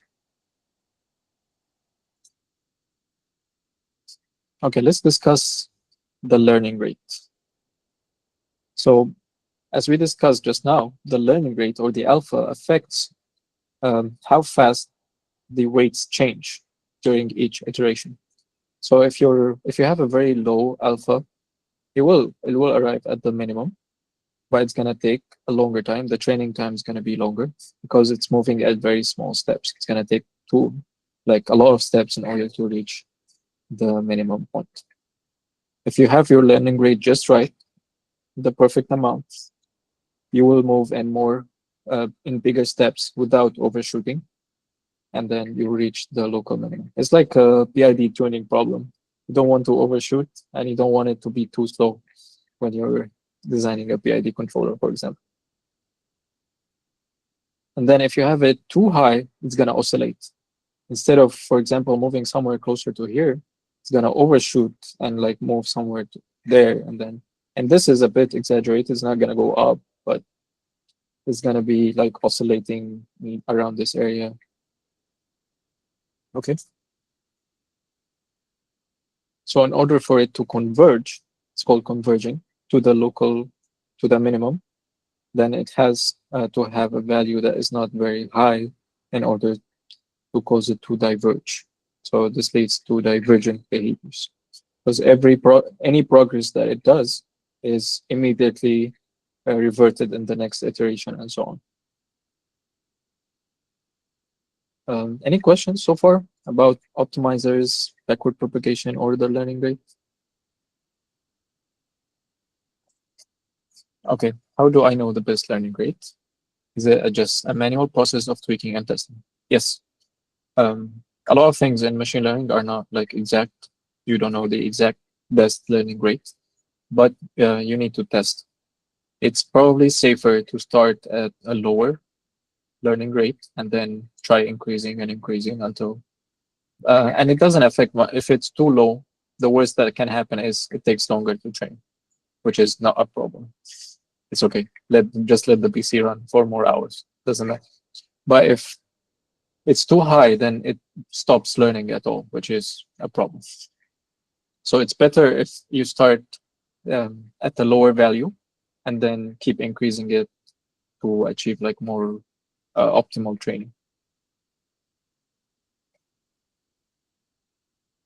You can build another model to determine that faster. Yeah, sure. If you have like, but usually the training, if you're training a big model, it's gonna take most of the memory on your PC. So if you wanna like try with two models at the same time, adjusting the learning rate, then it might not be efficient to me. Or you mean like build another model to predict the learning rate for this model? Then you're gonna have to tune the learning rate for the model that predicts the learning rate for the other model anyway. So either way, you're gonna have to predict the learning rate for one of the models. Okay. Nice. So let's discuss batch training. You might have also seen this if you train some of the models. So you can select the batch size of the training. So what they mean by batch training is you're passing the whole data set as the batch. If you have 6 samples, if you have 6 values in the data set, you're passing them all at once. So as we discussed earlier, you're usually passing an array. You're not passing like one person at a time. This would take a very long time. You're passing multiple people. If you're trying, for example, in our previous example of predicting graduation time, you're not gonna pass one student with their like features, faculty, and so on to the model, just one. That's not efficient. You're gonna pass the like 50 students or however number of students you have. This will all be one forward pass, because a NumPy or any other machine learning library is capable of processing arrays. So it's more efficient if we pass the whole array at once. It's gonna take a lot of memory, but it's gonna be faster. You're just gonna do the process one time, and then you're gonna calculate the loss for all of these, update the weight using all of these, so it trains faster. But the limitation is, of course, when you're dealing with like models using images and so on, your memory just is not capable of loading all the images at one time. You don't have enough RAM to use to load all of them at one time. So you have to use the other method, which is mini batch training. So mini batch is you divide, let's say you have 6, you're gonna take part of it. You're gonna say the batch size is 2 out of the 6. You're gonna finish this batch, move on to the next batch, and so on. Then loop over the entire data set. Every time, for this example, after 3 iterations, so you're gonna have 2 patches, then 2 patches, then 2 patches, that's the 6. That's gonna be 1 epoch. So epoch is 1 pass over the entire data set. It doesn't necessarily mean 1 iteration. 1 epoch does not mean 1 iteration unless you're passing the entire data set as 1 batch. Then in this case, 1 epoch is 1 iteration. Okay. So usually it's like this for models that are heavy. You define small mini batches, and then you pass these mini batches to the model. You can also pass a singular image, which is not very efficient, or a singular thing. So 1 single sample is going to converge faster, and it's going to require less computation, but it's not going to escape the local minimum, and it's going to zigzag, and it's going to be like very slow in the training as well. It's going to take a long time. The mini batch training is going to take part of the training. It's going to converge fast and smooth because it sees like parts of the data big enough so that it recognizes the pattern, and not like small enough that is it's blind to the whole data set. And at the same time, it doesn't take as much memory as training with the whole data set. So it's gonna zigzag a bit, but it's still much better than a single batch because it's only seeing 1. Imagine it's seeing 1 student that has that is in the faculty of computer science but graduated in 7 years, for example, which is an outlier. And then it updates the weights based on this student only, then sees another student that graduated in 3 years or something. So it keeps zigzagging like this. But if it sees like a bunch of people, the loss is going to be based on all of these people, and it's going to be faster and smoother to convert. The same goes for the whole batch training. The only thing is the heavy computation. So of course, you're trying to achieve this, the whole thing, unless you're limited by resources, the RAM and so on, or the GPU VRAM, then you're going to go for mini batch training. Almost never should you go for single batch training. Okay.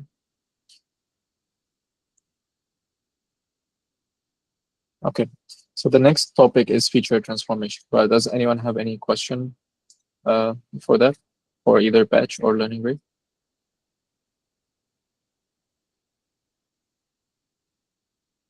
Okay, nice. So feature transformation just means editing the data set before we pass it to the model. So what we need to do is usually change the data set a bit so that we help the model to learn faster and also make sure that it will converge. So there are different types of transformation. We can do normalization or we can do standardization.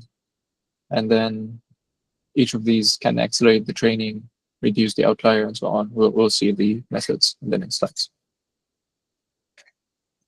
So the first thing that you can do is called min-max scaling. So the problem that this is trying to solve is that usually if you have features, some of them might be way bigger than the others. So this is going to confuse the model. Imagine you have income, which is in like thousands, 10,000, 5,000, 4,000. And you have age, which is only 40, 30, 25. It's going to be hard for the model to find the value of the weight that like caters for these two completely different scales. Okay. So what they do is they have something called the min-max scaling, which is min-max normalization. They just basically choose for this one, the highest one is going to be 1, the lowest one is going to be 0. Anything in between, you're going to find in comparison to this using this equation. So x minus the minimum over maximum minus the minimum. So you're basically going to make it only in this range, 0.01 to 1.0. So now everything is in this range, and it's much easier for the model to process this data because all the weights will be in the range from 0 to 1, 0 to 1, 0 to 1.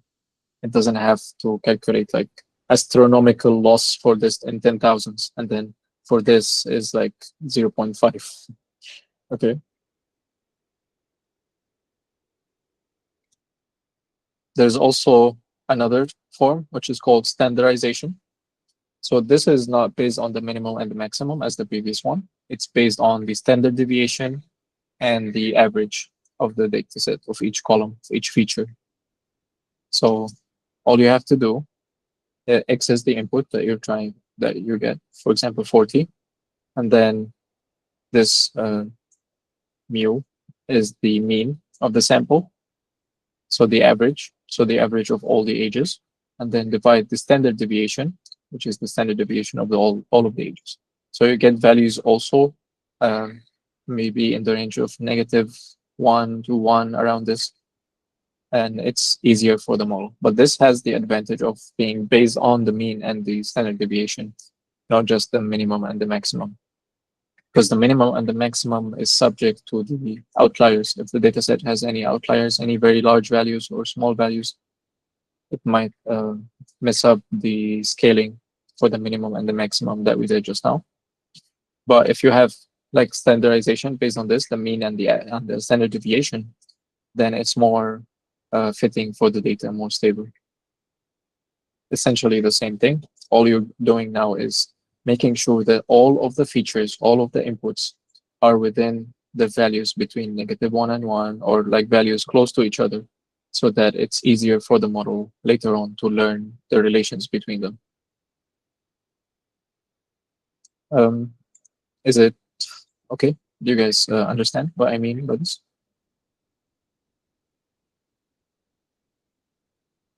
Okay. Nice. So let's go through overfitting and underfitting. We also discussed this a bit earlier. But basically what it means is, let's say the data is these dots, and this is your model. So this would be underfitting. The data does not fit at all with this. The model does not fit the data at all. It's basically aligned, and some of them are here, some of them are there. It's not fitting together. So this would be underfitting. And you can solve this by increasing the model's complexity. So you basically add more layers to the model. So each layer that you add is going to allow the model to curve more, to adhere to more of the nodes, because you have more nodes in the layers. So you have more multiplications, more weights to edit. So your network can follow the data more closely. You can increase the features. So features are the inputs. Anytime you see features, they mean the inputs. So it might be a case where, for example, if we're trying to guess the graduation time, but you're not providing which semester are they in currently, for example. Maybe the model does not have the features or the inputs that it needs to predict the output correctly.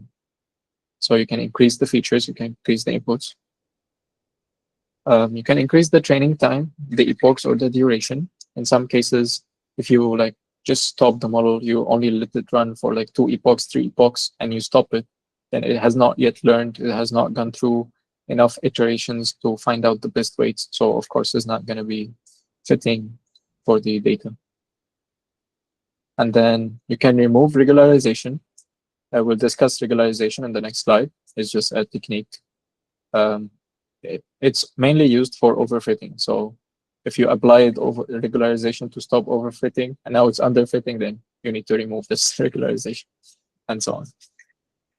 So a model that fits the data well would look like this. It's following the data, but is not following each of the data points to the point that it will not be able to predict new values if given to it.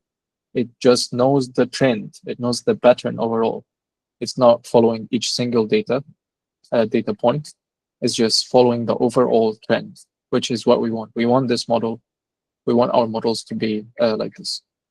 And then you have overfitting. This is overfitting, which means the model is trying to fit every single data point in our data set to an extreme measure, okay?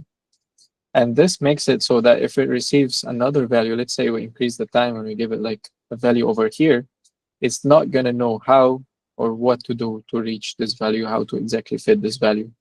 What would be the next guess? Because it only has memorized every single aspect of the current data set. So usually this happens because you're training on too less. The data is not enough. If you're gathering maybe images for object detection or something, then you need to get at least 100, 200 plus, make sure that the images are different backgrounds and so on. If you're doing it for like regression, you have data for the students, make sure you have like at least 100 students, 300 students. Make sure that the data is unique. They're not all from the same faculty. Then your whole model is gonna overfit to this faculty as well, and so on. You can try to remove irrelevant features that confuse the model. Like the example that we said, maybe the hair color in a model that predicts the graduation time has nothing to do with this. So it might be confusing the model, and the model might be building dependencies on this. Might say like, oh, people with black hair color are gonna graduate in longer time, and like overfitting to this feature, which we don't need. So you can remove this entire feature, this entire input. You can stop the training itself earlier before it overfits. If you're training for like 200 epochs and the data already reached like the lowest loss at like 50, and then all it's going to do from 50 to 200 is keep overfitting on the data that you have, which you do not want. Someone asked, what methods can we use to reduce or relax the regularization when you suspect the model is underfitting? I'll explain in a while once I explain the regularization itself, because still the explanation is in the next slide, and then I'll explain how to relax or remove the regularization. Yeah, and then the final method of reducing overfitting is regularization. So let me explain. Someone has a question. Can I ask the question? Yeah, sure. For the point number 2 on the how to prevent overfitting on your slide. Yeah. Remove the irrelevant filters. If this case, Yeah. I have the image dataset. The dataset is image, and how to implement this method? Remove irrelevant filter. because I get the dataset from, for example, from Kaggle. Oh yeah. If you're using images, then it doesn't really apply. For images, it will be more towards this training on more data or getting more data in different positions. Because what I usually see for people training images is that they only have the image, let's say, captured on a specific background and only from specific distances. So usually if you're training a model and you want it to be robust, you want the model to see all the different um, ways or positions that this object might appear in, including from afar, increase the distance, get an image from very far away until the object is very small, get an image when it's very close to the object, rotate around the object, change the background, put it outside in different lightings inside, and then you can flip the image. Later, there's something called augmentation, where you change the images that you have, the data set that you have, in order to allow the model to train on more scenarios.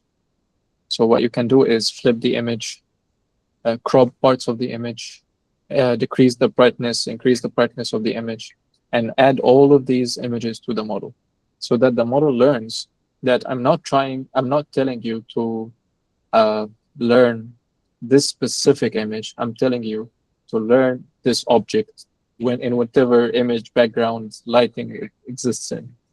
But this is usually how you increase the accuracy or the robustness for image models.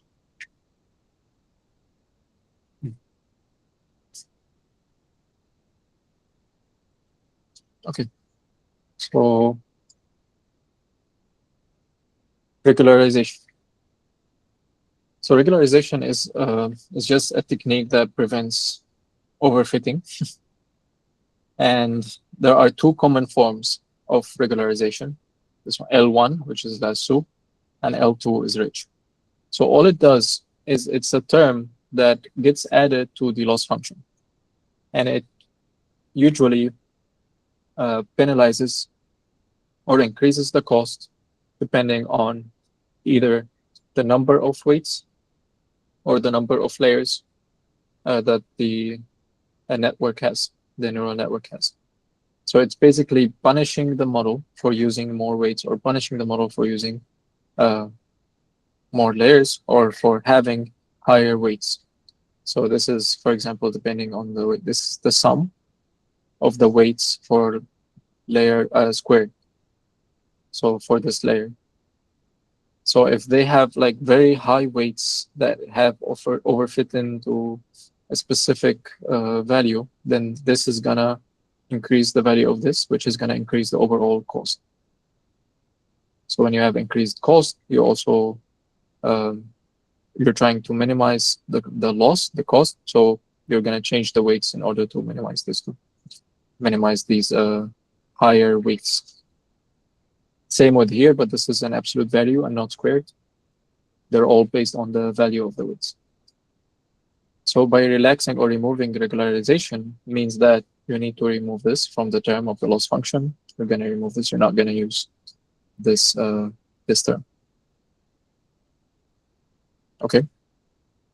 But usually when it's overfitting, it's very rare to see someone changing the code to add this regularization to the loss and so on.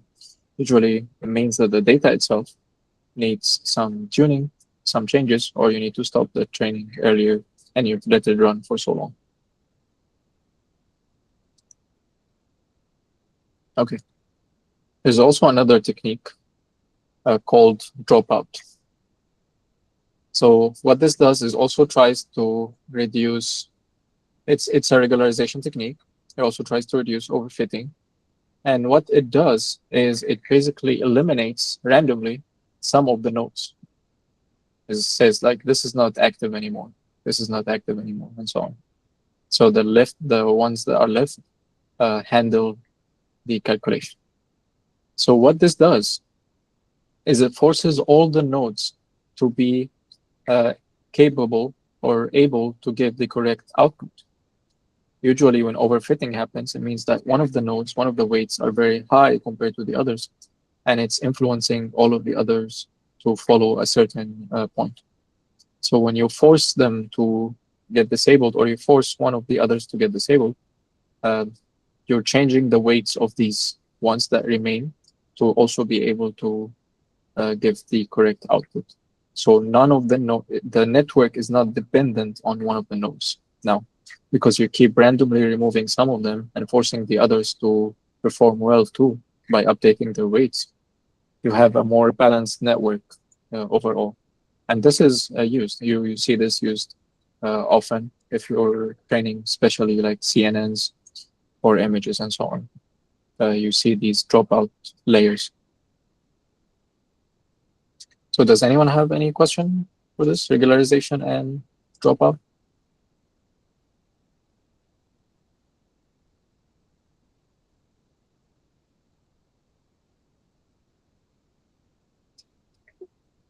Okay.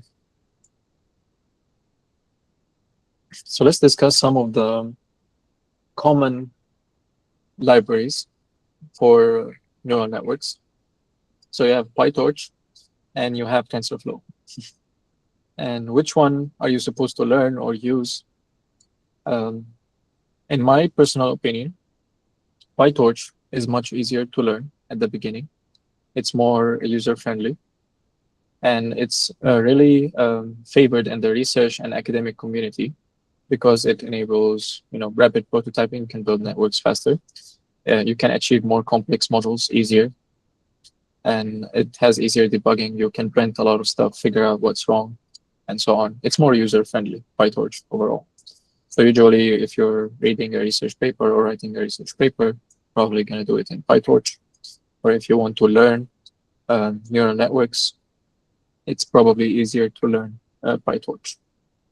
There's also TensorFlow, also a very good library for neural networks, but it's more popular in the industry or production environments, just because it has a lot of other libraries that enables it to run on websites or like other applications. So it has TensorFlow serving, TensorFlow Lite if you want to reduce the model, TensorFlow JS for web browsers and so on.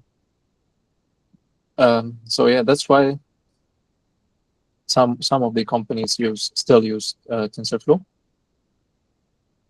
But what I would recommend is learn PyTorch first, and then all of that you've learned in PyTorch can be transferred very easily to TensorFlow because they're both the same concept. You're defining the neural network, defining layers. They both use the same optimizers, same everything.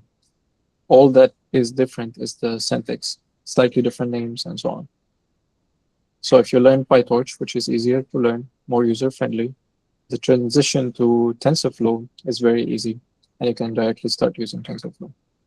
And syntax, I think nowadays is not even important because you can use Gemini or ChatGPT or any other to convert. You can write the whole network in PyTorch and then send it to ChatGPT to convert it to TensorFlow. So it really doesn't matter. What matters is that you learn how to build a neural network using Python libraries. Okay. Any questions about this?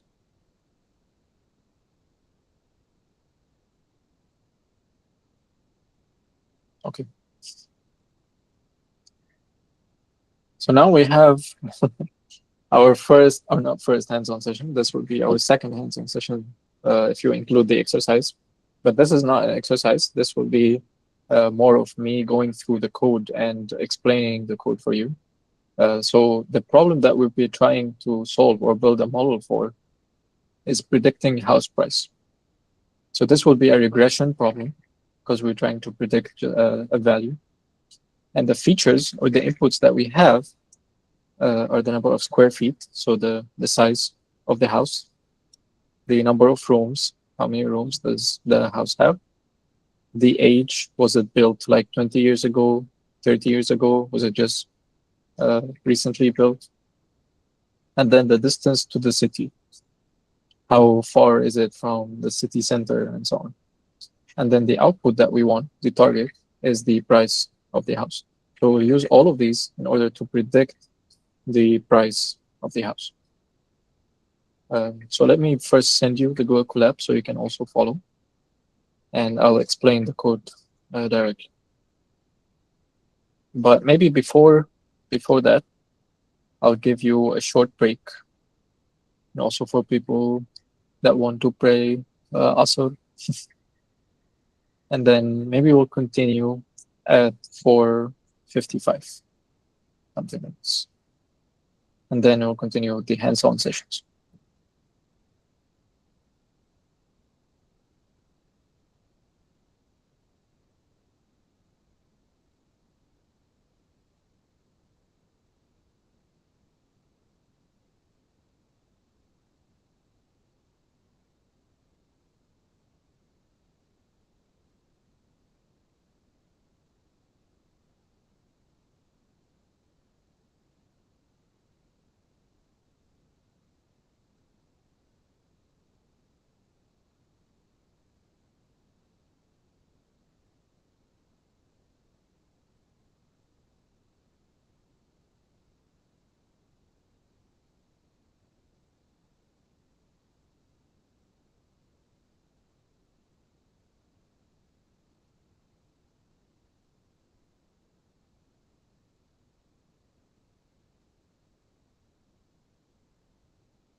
Okay, let's continue. I hope everyone enjoyed their break. Okay, if you open the Google Colab link that I sent in the group, you can also create a copy like we did last time, save a copy in Drive if you want to edit anything. But it will be more of explaining this code, so you will not have to edit anything. So first thing first, we need to install PyTorch. So the way you do this in Python, you just pip install and then torch. The name of the library is torch. So you can run this, direct connect and run this. And while it's downloading and installing, you can check out the dataset. So the dataset for this, I got from Kaggle. So it's basically a dataset that has what we described just now: the number of square feet, the number of rooms, the age of the house, distance to the city, and so on. And then the output is the price. So of course, the data set will also include the output for the existing data, so that we can calculate the loss and so on. So yeah, we will use this data set. Kaggle is nice for data sets if you want. And it also has some models and code that you can use. So you can check it out. You can use this as your testing dataset provider. And let's also see how many. So it says it includes 10,000 rows. So this has 10,000 rows, supposedly, inside this CSV that we will download in our code. So let's go back to the code. So this is already done, running, has installed Torch. We also have this code for downloading the dataset that we just viewed. So if you go to Kaggle, you can actually get the code to get this. And there is some code using Kaggle, or I think you press on download, you can see other types of data. So the way that I'm using is curl. So curl is just a command to download stuff from the internet. But you can also use like Kaggle Hub, but you need to pip install this Kaggle Hub and so on. So usually curl is more flexible. So that's all I'm doing. I copied this, put it here. It curls this URL, puts it in this house prediction zip file, and then we just unzip this file. So if I run this, it will download the data. Then if you go to your files over here, you can check that this is house prediction.zip, and then after you unzip, you'll get this house prices dataset.csv. So this is the CSV file that we will use to load the dataset and do everything. Okay. So now we get to the imports. So obviously we will import Torch, since this is the library that we'll be using. So there's a module in Torch called NN, which stands for neural network. Okay, so we're importing torch.nn as NN. There's torch.optimizers, which is just the back propagation optimizers that we discussed. And then there's a library called pandas. So pandas is a library for data loading and also data processing. So it's very useful when you're using CSV files. Usually you will load it through pandas. And then you have some from sklearn. So sklearn or ScienceKit Learn, you might have seen it. Let me just Google it for you. It's also a Python library for machine learning. So this is it, ScienceKit Learn. It also does machine learning itself, but usually like lower level stuff. The other, remember at the beginning, I described that you can do regression using other algorithms that are not neural networks. The rest you can find here. These other algorithms you can find here. But they also have very nice pre-processing features for like normalization, splitting between training and testing and so on. So that's why we'll be using them now. So if you go back, we're loading train, test, split. So this will allow us to split our data into training and testing. So training will be doing the training on the training set, and then the testing will be using later to evaluate how good the model is. Because if you use the whole data set, then you have no more data left to test the model, because you want to test the model on data that has not seen before in the training. So that's why we split into training and testing. So now we're importing also NumPy, in case we have to do any array operations. We are importing a standard scalar from a scalar. So the standard scalar is what we described before, using the mean and the standard deviation, which is the standardization. We load some metrics from a scalar. So we're using regression. So our metrics or our evaluation for the loss will be mean squared error. And then there's something called R2 score too. So there are a lot of different metrics that you can look up. Usually mean squared error is enough for regression. Okay, let's look at the most important part, which is building the network itself. So let me zoom in on this, because this is important. Okay. In PyTorch, the way that you define a model is using a class. So to define a class, this is up to you. You can name it anything, simple NN, house prediction, neural network, whatever you can write here.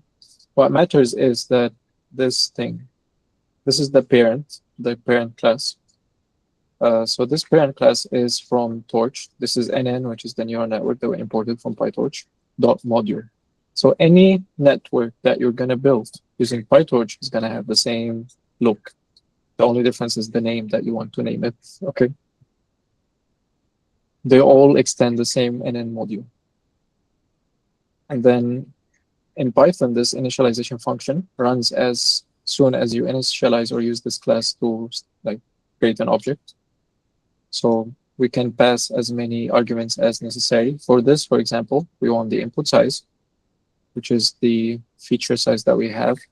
So in our data set, we go back here. Our input size or feature size will be 4 square feet, number of rooms, age, and distance to city. Okay. Switch back. The hidden sizes are up to us. We can select the hidden size. Usually, we don't want it to be either too small. We don't want the input size to be ever bigger than the hidden sizes. That defeats the purpose. You want the hidden size to be a bit large, but not too large that your model is easier to underfit or overfit. Okay. And then the output size is the final output that you want. So in this case, we want the price of the house. So this will be just 1. But we're defining them all here in the initialization function, so that later on we can put these numbers while calling them. Okay. So this is just the initialization for the class. If you know Python, this is just there, simply initializing the class. It's just loading everything that's in this NNN module is what super does. Okay, so we get to the network itself. This is the part where you define your layers, you define the network, and so on.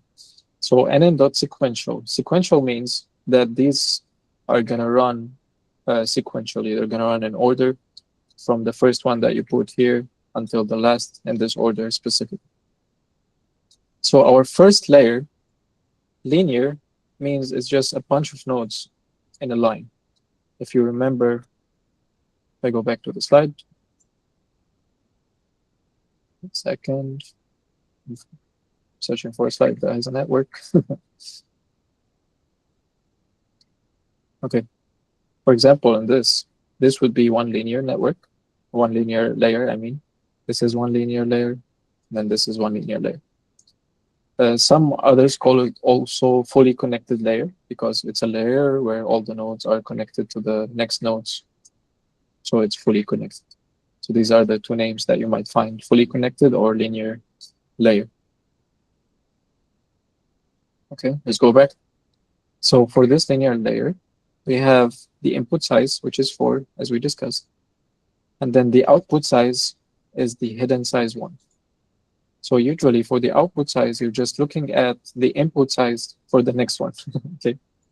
Because they must match. The output for this must match the input for this. Otherwise, you'll get an error. So this should, like, for example, this can be 500, okay? So hidden size 1, 500. So the output from this layer is going to be 500. Its length is going to be 500. And then the input to this is going to be 500. And then same here. The output is going to be hidden size 2. And the output from here is hidden size 2. The input here is hidden size 2. And then for the final layer, the output will be the size of the output that we want, which is 1 in this case. Okay, these are the layers themselves. Then you also have the activation functions, like we discussed. So you have ReLU. After each linear network, you run ReLU on this linear network. And then same for here, get this linear network, run ReLU. And then the final linear network, you can also add ReLU at the end, but in this case, it's okay, we can just leave it. But realistically, the house price is never going to be negative anyway. So unless you input distance from the city 1 million or something, it's on Mars, then yeah, the price will be negative. Okay. So we just defined our network. See how much simpler this is than the code that we wrote just now. And this defines it with the ReLU, with the back propagation, everything is ready. And if you were using something else other than linear networks, it will also be as easy as typing, let's say, CNN or something. And then you also obviously have to do the arguments that it has. Okay. So now we just made a network consisting of 3 layers: input, hidden layer, output. Okay. And then we have ReLU activation functions after each of the layers. So now this is forward propagation. Usually you define your own forward propagation, and then the backward propagation is done automatically using their libraries code, because the forward propagation depends on what you want to do. You can define 2 networks, have some of the inputs go to this network, some go to this network, combine them using concatenation and so on. But we're not going to do all of this today. So our forward function will be very simple. Given X as the input, which will be like a batch input of the features or the inputs that we have, we're just going to pass it to the network. So passing anything to the network in this way to an nn.sequential means do the forward propagation and give me the output at the output size at the end here. So it's going to return the prediction. Okay. Is this clear? Is this section clear? Because this is the most important section. The rest is like loading the data and so on. It's easy. But this is the part where you're going to build your model. And in the future, if you have any different application, this is where you edit and so on. So you have to understand this. And I think it's easy. You just, how many lines of code? It's like around 10 lines of code, and you already have a neural network, thanks to the library, to PyTorch. So any questions? No. Okay. So let's go to the data loading. So now we have to load and prepare the data. So this is the house price data set that we have. And we're going to use the pandas library to read the CSV file that we have here. So if you wonder where I got this path from, all you have to do is right click on this and copy path. It's going to be the same as this. Content house price data set. .csv. So we call this is data frame. So pandas usually deals with data frames. This can be anything. Actually, this is a variable. You can name it anything. But usually the standard, the industry standard is to call it DF. Okay. So now we define our features, because in the CSV, these are the column names. So these have to be the exact same column names inside the CSV files. So if you look at this CSV file that is loaded in GDGoC, has to be the square feet, number of rooms, age, distance, the exact same spelling, capitalization, everything. And then the X values, the inputs, are going to be the DF data frame at these features, all of these features, dot values. So the values of these. So it's going to be like the whole table, the columns, values of this, which will be a 2D array. And then the price will also be, it's technically a 2D array because it's also all one column. So it's all rows, rows, rows, rows, a lot of rows. Okay. But it will be just the price, which is what we're trying to predict. So now we use the training and testing split function that we have to split the data, X and Y, into training and testing. And we can define the test size here. So now we're saying 0.2, which means 20%. So 20% of our data set will be the testing data, and then 80%, the rest will be the training set. Okay. And then this random state is you can define the seed. You can give the seed for the randomness of this division between the train and test because it selects randomly. So you can have, if you have the same seed, or you can have a randomized seed. It doesn't really matter. Okay. So now after we split them into training and testing, we have to scale them. So using a standard scaler, because if you look at the data set, the values are very different. You have the square feet is in the thousands. You have the number of rooms is just 1, 2, 3, 4, and like numbers, small numbers. You have age from like 92 to 3 or something like this. You also have the distance from the city, small numbers. And then the most importantly, the price is like 100,000 to 20,000 and so on. So the model will have a hard time to calculate the correct, and the loss will be astronomical. Imagine the weights at the beginning is like 0, 1, something, random values like this. And then you shock the model that the correct answer should be 200,000. And then you have 19,000 loss, 1900,000 loss.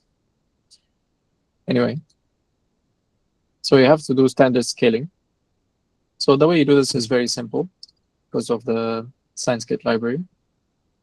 This one, ScienceKit Learn. So you just define the standard scaler, and then you use this just as a function called fit transform, and you give it the training. So it will give you the training, the input training scaled after it has been scaled, and same for the Y. Can do the same also for the testing. Okay. And then before we use them with PyTorch, we have to convert them to something called a tensor. So a tensor is just the data type that the PyTorch expects. And tensors are basically almost like 3-dimensional arrays. Okay. You don't have to really go into details of what a tensor is. Just know that you can convert between a tensor and a NumPy array, and vice versa. Usually you want to convert from a NumPy array to a tensor before you pass it to the model for the training. And then the output of the model will be in a tensor, which you will also have to convert back to a normal NumPy array, please. But the advantage of a tensor that is can be used on a GPU.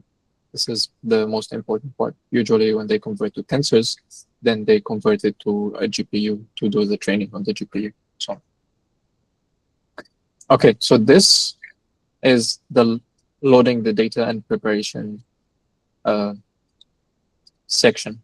Does anyone have any questions so far on any of the code parts that I've described until now? Let's run some of these just to make sure we're able to run at the end. Okay, so now let's go to the model initialization. So we have the input size, which will be the length of the features that we defined just now, these 4 features, which is 4. And then we can define the hidden size as we want, hidden size 1 and hidden size 2, up to us.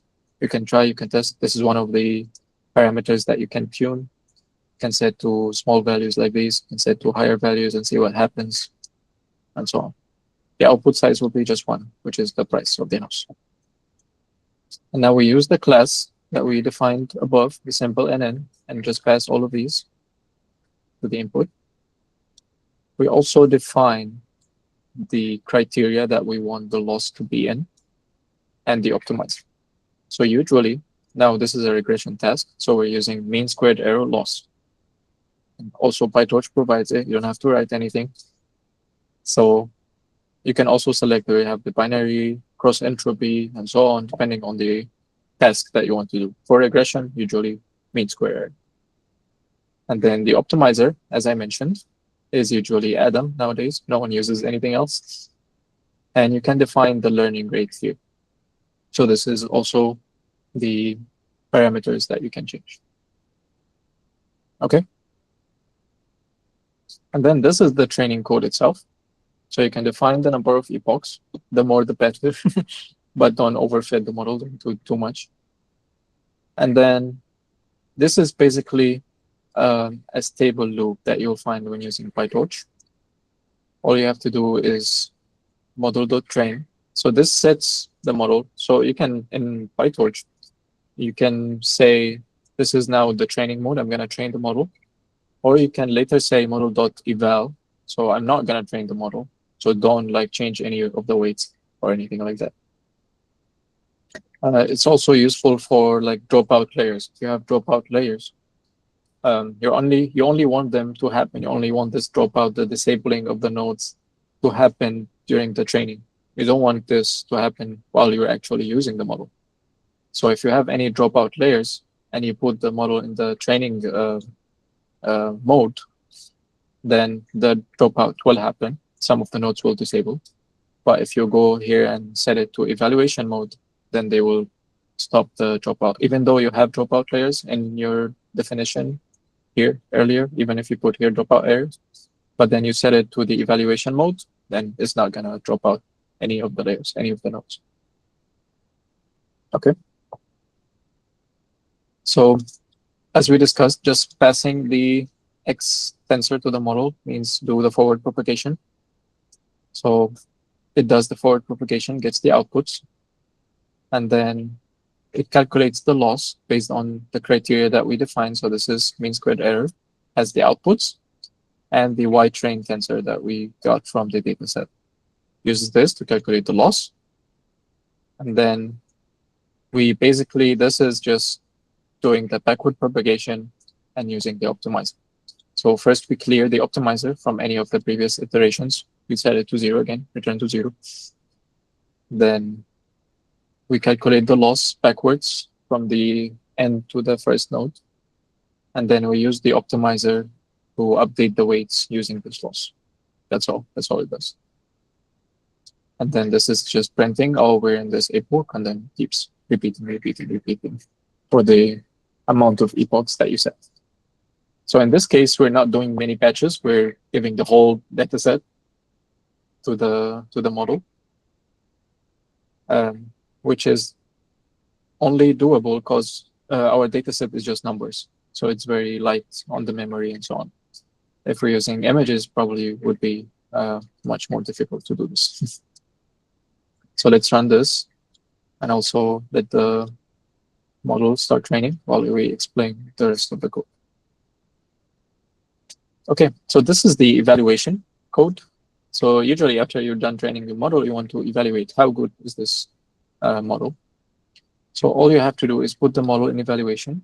Also the same, if you're going to use the model for inferencing, for deploying somewhere, you also have to set it to evaluation mode. And then what this does, with Torch, no grad. So all of this is going to run without computing gradients, without updating the weights. Just saying, don't touch the weights, don't compute any gradients. We don't want any of this.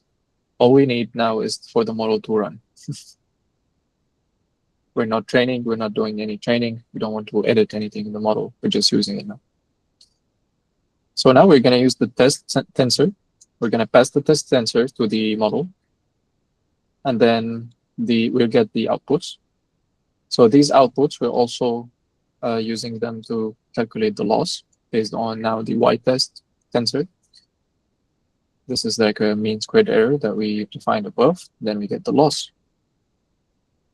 And then this is important. Some people forget this. Remember earlier we scaled the data that is coming because it was like 10,000 and so on. And then the model was also trained using this scaled data. So when the model gives you an output, you have to inverse this scaling. You have to inverse transform, basically, okay? You have to return the scaling to the original scaling so that you get like readable house prices, not just a value between -1 and 1, okay? So you get the actual predictions and the actual test values. And then you can use the metrics to calculate. So this is the R-squared metric. It's also a commonly used metric for regression, but not as popular as mean squared error. And then these are the metrics. That's how you can measure how well your model is doing. The loss, which is the mean squared error, and then any other metrics that you want to introduce. So now you can see the model is training. The loss should be decreasing. And then here we can use the model to make a new prediction. So now we're not going to use the test or the train sets. We're going to give it a new house that has this amount of square foot, 4 rooms. It has only aged 10 years and is 7 kilometers away from the city. Okay. So we need to scale this because all the model expects scaled input. So we need to scale this new house data using the same scalar x that we defined above. And then we have to convert it to a tensor and pass it to the model. Once we pass it to the model, this dot item basically says like, give me, return it to a numpy array, not a tensor. So you're going to get this price scaled. And then you're going to apply inverse transformation to return it to a readable price. Then you're going to print this price. So what you can do is play around with these numbers and see how it affects the output price, the predicted house price, after the model finishes training, of course. And I think if you set this kilometers to like 100 or something, you'll get a negative house price because you're not supposed to set it like to be 100 kilometers. It's mainly based on the data because the data set does not have a house that is anywhere near 100 kilometers. So when the model receives this new input that it has never seen before, the output is just going to assume that it's following the same trend, the same pattern. The further you get away from the city, the less the price. So it's going to reduce the price until it's negative. You can limit this by adding another ReLU function. If you add another ReLU here at the end, it will be 0, even if it's negative. And if you add to the data set some examples where they are 100 kilometers away from the city and that they should have positive values, then the model is going to learn that, oh, okay, they should have positive values. Okay. Do you understand everything that happens in this code?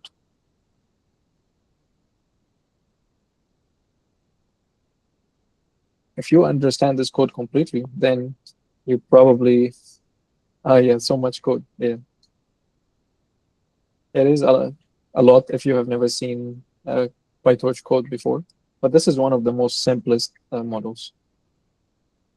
Usually, if you're dealing with more complex features or so on, like the second examples that I'm going to show after this, we have another classification example, another hands-on session after this, but I'm not going to go through every line of code like I did with this one because it's almost the same. I'm only going to explain the differences between them.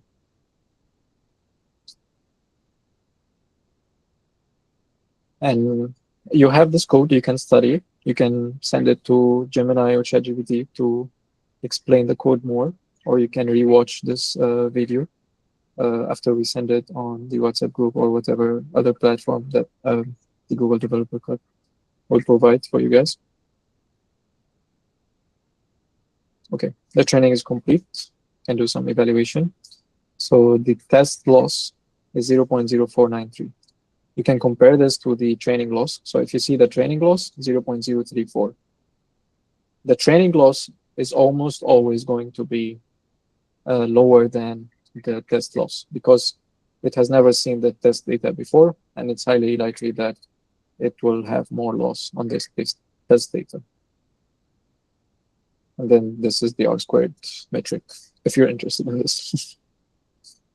Okay, and then we can try with this new house and see if it has this amount of square feet, rooms, and so on.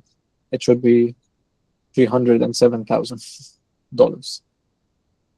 Can try to move it further away from the city and see how it affects. Now it's less. Makes sense.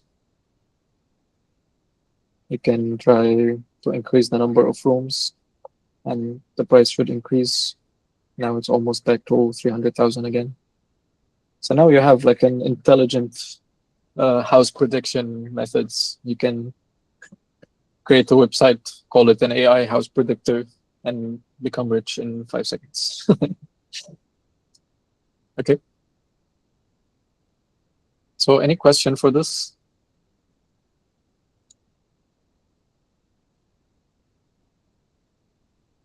If no questions, we can move on to the second hands-on session, which is also our last session. And then I can let you guys leave early. You don't have to stay until 6:30. Okay. Let's go to the final one. Okay. Go back to the end. Okay. So this is the second hands-on session. This time we're doing classification instead of regression. And we have some numerical features. So these are numbers. And we have some called categorical features. So these are not numbers. They are usually categories. They're either like text, strings, and so on.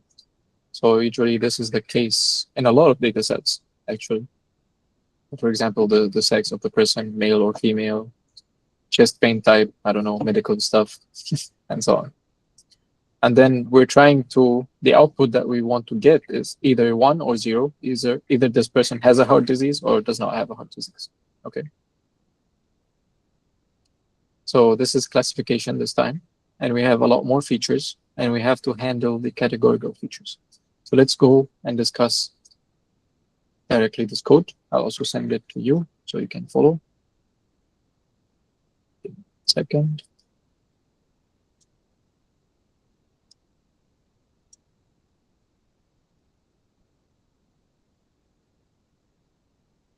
Okay, it's in the group. Okay, this is the classification task. So as we did earlier, all we have to do is install Torch, get the data set from Kaggle also. This is the data set. A lot more features now. Do the imports. This time we have slightly different metrics. We have accuracy score and we have classification report. Also metrics to measure how well your code is performing, your model is performing. So let me discuss the differences in this, because the only thing that you have to do with the model that we just had is to add one more activation function at the end, which is a sigmoid function. If you remember sigmoid, it will give you a value between 0 and 1, which is what we need for this classification. We need whether it's 0 is no heart disease, 1 has heart disease. Anything in between, we'll just round to the nearest. Okay. So if the output is 0.7, then 70% probably has a heart disease. We'll round it to having the heart disease. The rest of the network is exactly the same. Everything is the same. We just added this sigmoid function, the activation function at the end. Okay. So this is the loading of the data. Also the same. This is just removing the target, which is the heart disease. We don't want it in the X, which is the same as we did last time, but we dropped the price. And then we have the numerical features, which we'll just use directly, the age and so on, after scaling, of course. And then you have something called categorical features. So what we need to do to these categorical features is assign numbers to them. I don't want the model to receive male or female. The model requires numbers as inputs. So what we'll do is we're going to change male to 0, for example, female to 1. We will give codes to each of the strings so that the model is able to load these and use them as numbers and so on. So the way that we do this is using pandas, the pandas libraries. It's called get dummies. Okay. So you just give it the categorical features, and you give it the thing, the X, and then it will replace all these strings with 0, 1, 2, 3, depends on how many unique values it finds. Okay, so you get now the X encoded. The X, where this categorical features are now encoded into 0, 1, 2, 3, and so on. And then we do the splitting like we did last time, do the standard scaling, convert them to tensors, same as we did. Okay. Here, the number of features will be dependent on the number here, either the tensor or the number of X trained or X encoded should be the same.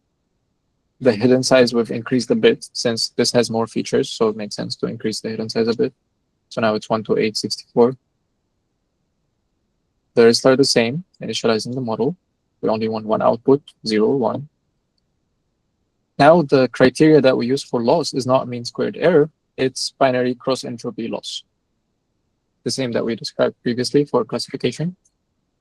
Also, PyTorch handles everything, just call it, just set it as the criteria. And then for the optimizer is Adam as usual. So now this is the training loop. It's exactly the same as before.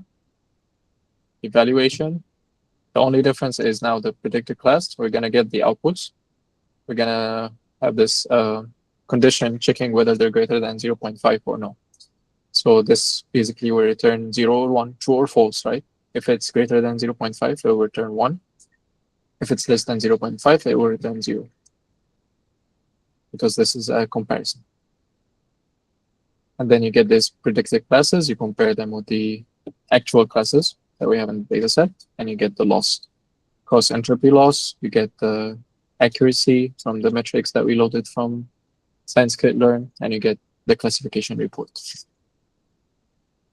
And now the fun part, after we train the model and so on, is we get to define a person, create our custom person, and then give it to the model and see if it can get the correct output. So we'll do the same steps for the data loading. We have to encode the categorical features, scale it, convert to tensors, pass it to the model, and then decide whether it's greater than 0.5 or not. That's all. So all we had to do is change the way that we're handling the data because the data changed. Add only one activation function to the network. And we've changed the task completely from regression to classification. And we've applied it to a completely different application. This is the power of using libraries. So it will be exactly the same if you're using TensorFlow. For all the data loading, everything, it just will have different names. Instead of torch.tensor, probably will be like tf.tensor. Instead of here being like nn.linear, it's going to be like tf.fully connected or something like this. Same concept. Also, you're going to have like something like this sequential. You're going to put the layers in order and so on. Once you know one library for machine learning, you can deal with all of the libraries. Okay. Any questions for this?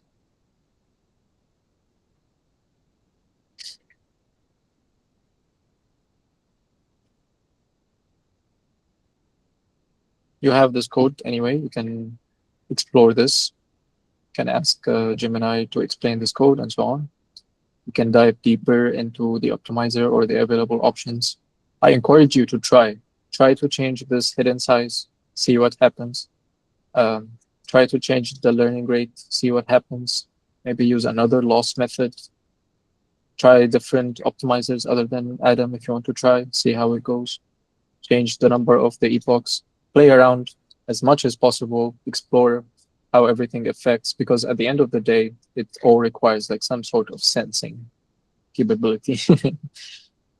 After you write the initial code, the rest is just trial and error, sensing, and so on.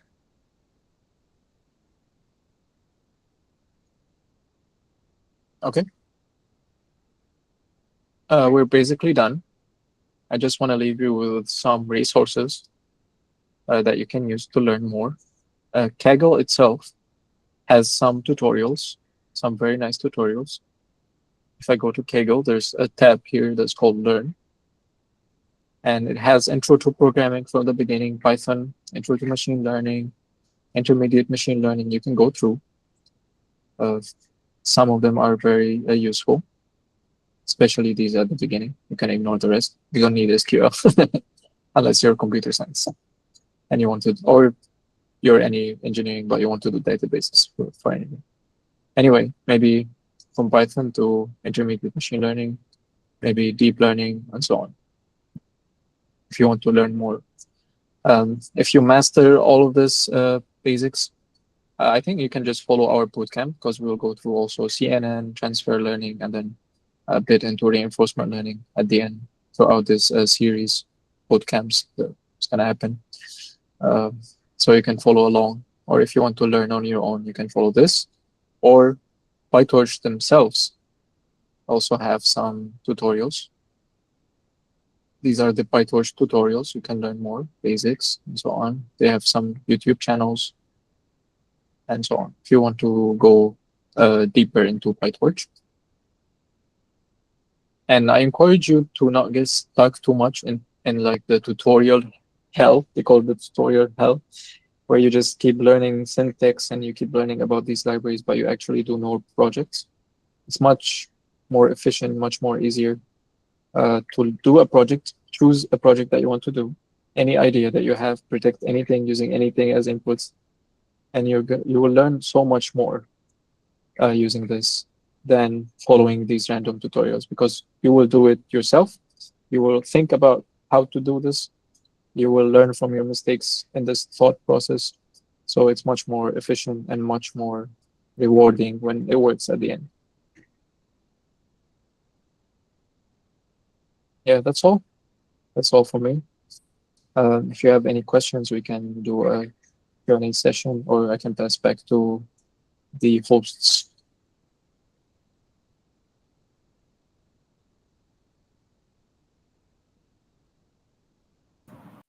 Thank you so much, Anas. Welcome. Let me share my screen first.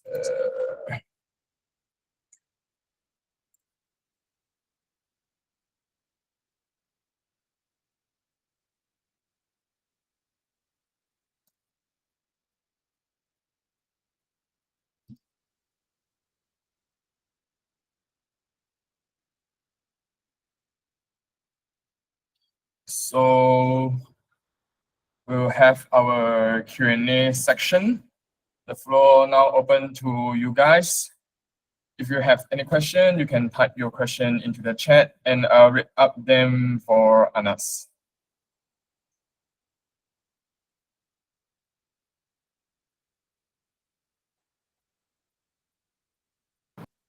Just now what you say about the project, yeah? Yes. What I mean is, generally, when you're learning machine learning, you want to do projects instead of just learning the syntax, because you can get stuck trying to learn all the math, all the statistics behind machine learning, or trying to learn all the syntax for the libraries, and you don't actually learn or gain the skills of developing models. So it's much more quicker and also more rewarding if you pick a project let's say just any project, any data set you find online on Kaggle or on any other website, and then you use this data set, create your own model for this, and experiment with this. This will teach you much more than just going through tutorials on YouTube and stuff like that. Also means we just try to think about some project name and then try to do on our own. Yeah, exactly. Okay. So Anas, we got question from audience: how to self-study AI, machine learning, and deep learning, and what is the best advice for newcomers? Okay, sure. If you want to self-learn, I would recommend that you begin by learning the basics of one of the libraries, either TensorFlow or PyTorch. Maybe now PyTorch is easier for you since you already saw some code in PyTorch.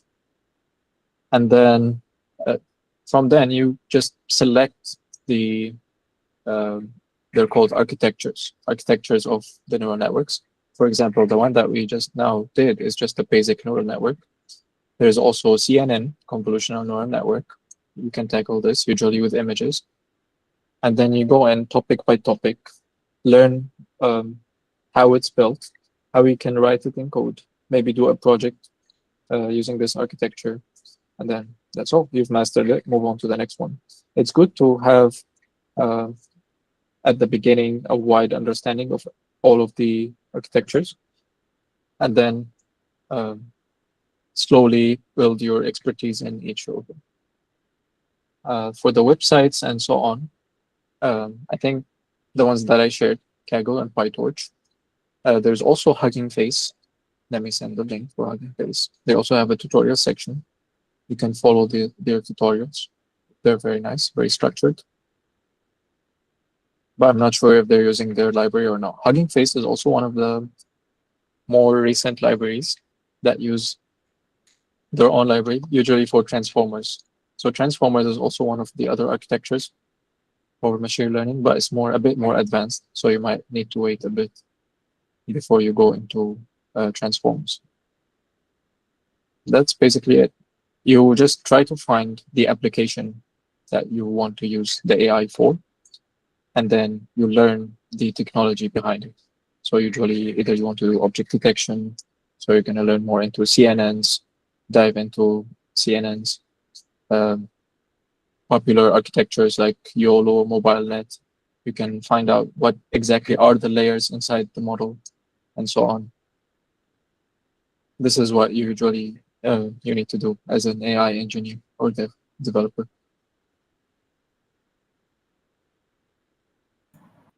Okay, thank you. So we have next question. What skills or tools should one master after learning the basics of neural networks to advance their career? You should also learn the available architectures, like I said, all the existing models currently, whether it's CNN, transformers, and so on, to advance their career. And then they need to choose what exactly they want to do with this, because AI is very general. You can dive into AI for LLMs or chatbots if you want to build something like this. Probably more useful for computer science students. But if you're more into robotics, mechatronics, and so on, reinforcement learning is more applicable because it deals more with robots and so on. So you need to pick a niche, an application that you want to use, and then you further your studies in this. Thank you, Anas. We have a question from Salman. In terms of maths, in your opinion, is basic understanding of linear algebra and calculus 1 is enough? If not, which other topics will help to grip a better understanding of machine learning mathematics? I think might be not enough. Some of the backpropagation methods are using much more advanced mathematics. But luckily, for most of the people, for most of the engineers developing AI, they don't have to understand the math behind it. You only need to understand it if you're doing research and you plan to edit the library itself, the PyTorch or TensorFlow library, or if you're writing your own library, which is the amount of people that are doing this, either if you're doing PhD or master's, maybe you need to understand the mathematics behind it, or if you're an R&D engineer for like a company like Google or something, building a library from scratch, then you need to understand the mathematics. But for 90% of the people just using AI to build models for their jobs and so on, you do not need to understand the math at all. You can just use the library. And this is the most common use, because I feel like a lot of people get stuck trying to understand all the statistics and the math behind it, and they don't even have to, and it has nothing to do with your ability to create the model using the library and so on. Thank you, Anas. Next question. What is the current trend of deep learning in real life world, and how can fresh graduates be recognized in this field? Recently, of course, LLMs or large language models are the most trending. So all Gemini, ChatGPT, and all of these are AI models, of course. They're large language models. So if you want to capitalize on this market or like appear for the companies, appear as a successful AI engineer for the companies, then this is where you need to focus your attention after learning the basics. It's also useful for a lot of stuff. It can be used for, I've seen even some applications where they don't have to train YOLO models or object detection models. They just send the image with the prompt to Gemini and then tell it to like highlight the objects or count the number of cars or stuff like that. So it's definitely very flexible. So LLMs, VLMs, which is visual language models, so they can receive images and so on. These are currently the trendy stuff. Thank you. Next question. What is the main difference between machine learning and deep learning? This was in the slide, the very first slide. So machine learning is the overall area, the paradigm that they all exist in. So not all machine learning is using neural networks, like I mentioned. It could be just using just math, just or algorithms in general, simple like either support vector machines, like I said, some logistic regression. There are other algorithms that are not neural networks are also considered machine learning. So any application where you give the data to the algorithm and it learns, this can be considered machine learning. But deep learning is usually using a neural network, and it has hidden layers, has this input, hidden layers, output, and usually has a lot of hidden layers. That's why it's deep learning. Next is, what do you think about the growing field of tiny machine learning? I think it's interesting. It's specifically for like mechatronics applications or IoT applications where you don't have much resources to run, usually on microcontrollers and stuff like that. So tiny ML is useful for that. So in the future, we probably have microcontrollers running AI. We already have microcontrollers running AI, but it might be more prevalent to have like products where it looks very small, but it has machine, who knows, like maybe sensors running on AI, where even if it doesn't sense anything, it's going to fill the gaps using an AI prediction model or stuff like that. It's definitely promising and interesting to have AI running on such small microcontrollers. Thank you. The next question is, what type of weakly supervised neural networks do you recommend to do pseudo-labeling datasets? What type of weakly supervised neural networks do you recommend to do pseudo-labeling datasets? I haven't really tried pseudo-labeling, but you can probably use models available online. You can look into the models that they currently use. I'm not really familiar with this. But maybe if you want, you can contact me later after I've done my research. Okay. Next question: how can neural networks relate to cyber security? So there's a lot of applications for this, whether it's detecting like intrusions or like breaches in security using neural networks, or organizing the attacks themselves using neural networks or agents. There's a lot of applications. If you just go to Google Scholar and type in like cybersecurity, neural networks and stuff like that, you will find a lot of useful applications, either for the attacking side or the defending side.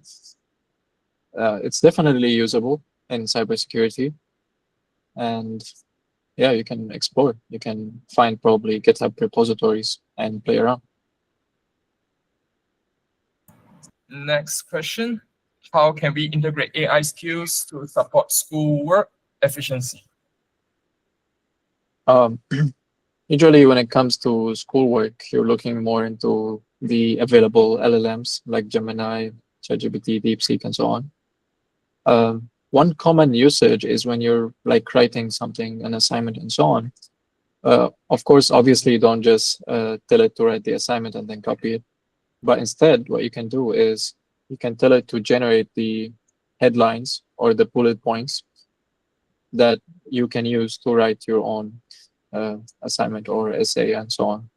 So it's useful in organizing your thoughts, giving you ideas and so on that you can build on to write your own essay, paper, assignment, and so on. So this, of course, will increase the efficiency. It also helps you learn coding and so on. Instead of just telling it to generate the code, you can ask it to explain the code that already exists on GitHub or something like this. Or even if you are asking it to generate, always be sure to understand the code, ask it to explain the code and understand what each line does in order to not miss out on the knowledge. Because if you just keep copying and pasting without understanding, then you're not actually learning anything. You're just trying to complete the assignment as fast as possible. Thank you, Anas. Next, a question from Jin Cheng. So once a model is trained, how would one integrate it to another project? So this depends on whether this project is local or it's like a website hosted somewhere. So usually if it's a website, you have to look into hosting your model on one of the available servers. Either you have your own local computer server that can handle this, or people usually run it on Google Cloud Platform or AWS, all of these server providers. You usually have to pay, of course. Or you can run the model locally if you're doing like a test website just to demo for your final year project or assignment. You can host the model, your API. Usually you need to write like a Flask API, Flask server code to run the model so it can receive HTTP requests. Let's say it receives the image, receives the data of a person, processes this using the model that you created, and then sends back the response. So you can expose this API's IP using like Cloudflare or any other IP exposure, and then use it to demo your website. So you're probably going to have the back end and the front end. The back end will be running the model, probably running on Python. So Flask is a good option, or Django. And then you have the front end and whatever language or framework that you want, React or any other framework. And then they're communicating using HTTP requests. The front end is hosted somewhere, and then the back end is hosted somewhere else. And then they can communicate. Or if you were using TensorFlow and you're sure that all of your users are using like very powerful PCs or mobiles, then you can use TensorFlow JS to run the machine learning models on the website directly. So you'll only need the front end. But usually it's not powerful enough for like object detection or stuff like that. Usually simpler models can run this. So next, how can we develop safe AGI in the wake of unsafe, unsupervised AI training? I mean, in order to make it safe, you need to put some restrictions. But generally, it's very hard if you're developing like an LLM or something like that. It's very hard to steer the LLM into the direction that you want, especially when it's consuming a large amount of data during the training. It's getting affected by all of this. The best you can do is add safeguards before sending the output of the model. You need to check whether this output is correct, whether it's not like asking someone to do something wrong or something like this. Maybe integrate another model just for checking. These are usually the safeguards that you can take. Thank you. So the next question will be, what is the relation of AI to our daily life? How must it be used? And are there concerns about generative AI? Okay, so in our daily life, we're already using a lot of AI. Even before Gemini or ChatGPT, if you're using any of the assistants like Siri or Google and so on, they're all using AI in one way or another. For example, the text-to-speech or speech-to-text that you use in order to understand you, it needs to convert the speech to text in order for the phone to understand.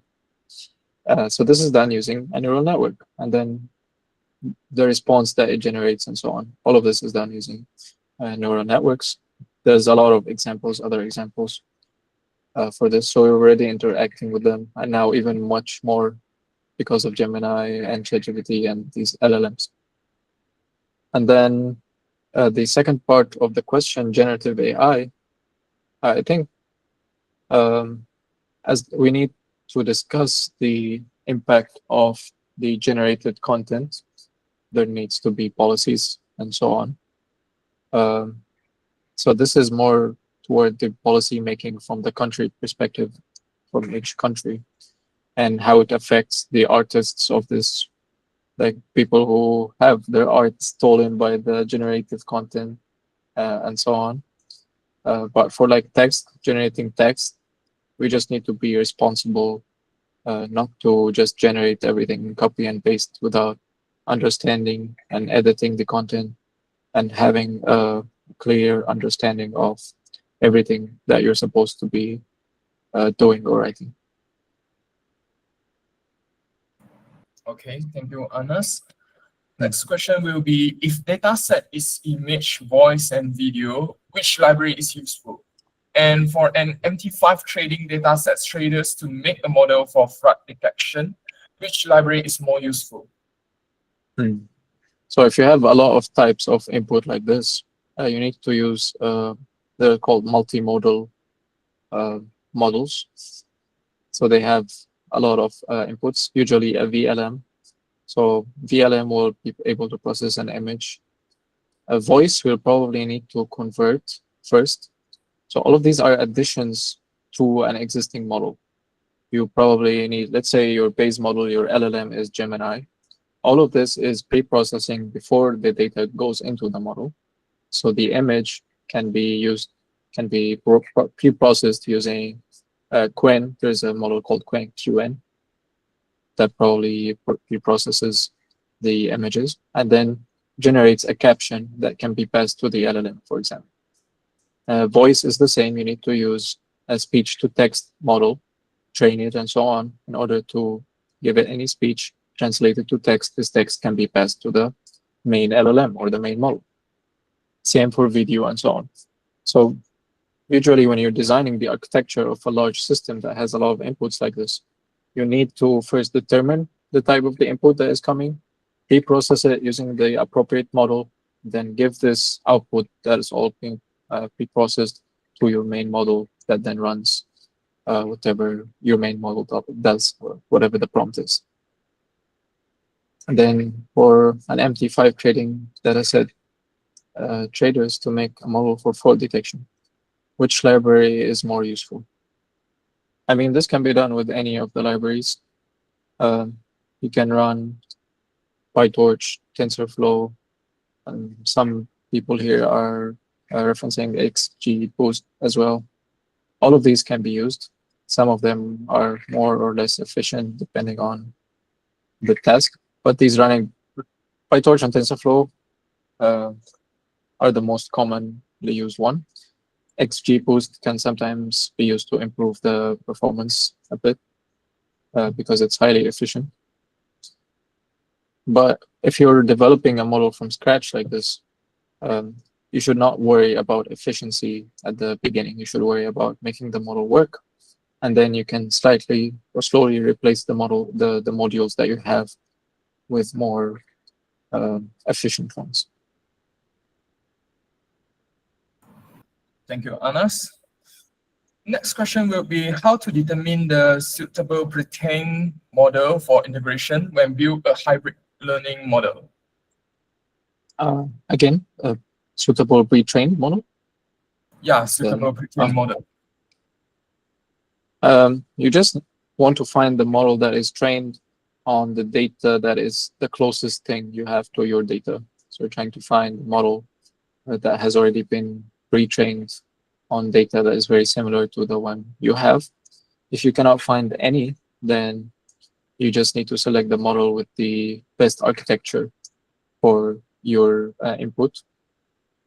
For example, if it has a CNN, then this is probably a nice model to base on your model and then expand more. So it's all about just the models available online, if it's a pre-trained model, and then tuning this pre-trained models or parameters, hyperparameters, and so on to fit your own data. And that's all. Thank you, Anas. Next will be, suppose I want to predict tsunami based on certain parameters. Which framework or ML technique would you say works for stuff like this? Tsunamis based on certain parameters. Depends on the parameters. What is your input? Is it like a wave of, I'm assuming like a sensor reading, something like this, numbers? You might be like we might achieve higher results with something that is sequence-based, like transformers, because they analyze sequences of data. So maybe they can recognize the pattern that leads to a tsunami. I would look into transformers first, and then see. The framework or the library could be anything. As I said, when you're first building the model, just use the simplest, the easiest method, which is PyTorch. Get good result, make sure the model works, and then you can optimize it in a number of different ways. The conversion between libraries is no big deal at all. Can be done quickly. But what is going to take time is the architecture of the model itself. For this, like operating on sequences or time series data like tsunami, I think transformers would be nice.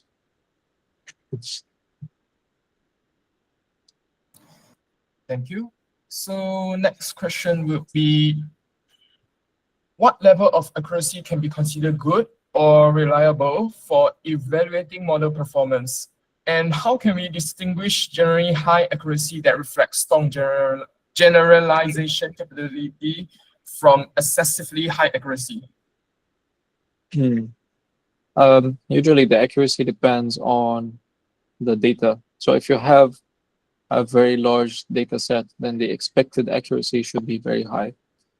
If you have this amount of data, then your model in the end, eventually, after you do all the tunings that you want, needs to achieve a very high performance to justify all of this data. But if you have like a very limited amount of data and it's very hard to get this data, then probably the accuracy, the terms for accuracy are lower. It all depends also on the other existing works. So you also want to compare with other people that have done the same thing maybe using the same library that you're testing with or same data set, and look at their accuracy levels and compare with theirs. If you're doing like a research paper, you're probably also reading other research papers. Usually they have benchmark data sets, so you're comparing against their results on this benchmark. So this gives you an idea of what is a good accuracy for this data set. But for like industrial applications, you always want high accuracy, of course. You always want 98% or higher, 99%, stuff like that, especially if the application is inside a machine in a very controlled environment, always the same background, always the same thing. The models tend to perform better in these situations, and higher accuracy is needed, of course. Thank you, Anas. Another question is, what are some of the pre-processing methods? Suppose you want to clean data in order to better fit. Could you give some ideas about this? Yeah, sure. Usually you want to look into filters and scaling, as we said. So standard scaling or min-max scaling is very important for pre-processing. If your data is very noisy, you want to add filters, maybe a low-pass filter to the data before you pass it to the model. All of these can be done. It all depends on the input, the data itself. Other than that, just scaling, maybe if it's an image data set, you need to add more images in different environments or do some augmentation to generate more images in different scenarios. It all depends on the type of data that's incoming to this model. Thank you, Anas. We have last question. Which data product or deployment framework is most suitable for presenting or serving deep learning models? For example, tools like RShiny, Python Streamlit, or similar platforms. Okay. For serving models, if you mean like presenting or serving locally on your own PC, then yeah, some of these libraries like Streamlit are okay. But if you mean like on a website, then we go back to the same question as earlier. You need to have a hosted server, and your front end needs to be running whatever content you want, just as long as you can do the HTTP request back to the server for the machine learning or deep learning model. If it's a local library, there's Python Streamlit is okay. I've tried also Gradio is okay. These are usually your choices. Or if you're learning like an LLM or something, then maybe you want to use Llama or stuff like that. Thank you, Anas. And I think that's all the time we have for questions. Anas, thank you once again for your sharing on your expertise with us. It was an honor. So before everyone goes, please stay for 3 final and very important announcement. So for the upcoming events, if you enjoy this workshop, it's just part 1 of our AmplifAI. So we have a part 2 on the CNNs and transfer learning on December 14th. And another one is RNN and sequence model on 21st of December. The registration will be announced very soon, so make sure you are following us. And yeah, this is our social media. You can scan the QR code on the screen or check the chat. I'm posting the link right now. For a minute.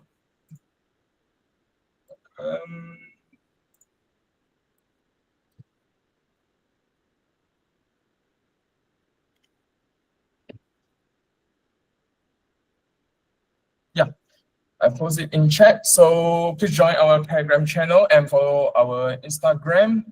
Oh, 21st December. 21st December.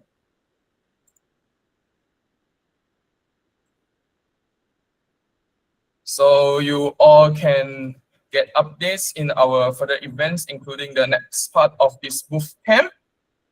And Hannah, are you here? Hannah? Yes, I'm here. Yeah, because we are going to take photos. Okay, yeah, I'm ready. So we'll have our photography section. We want to take our group photos. So please turn on your cameras, guys. Just a quick screenshot. Stop presenting for now.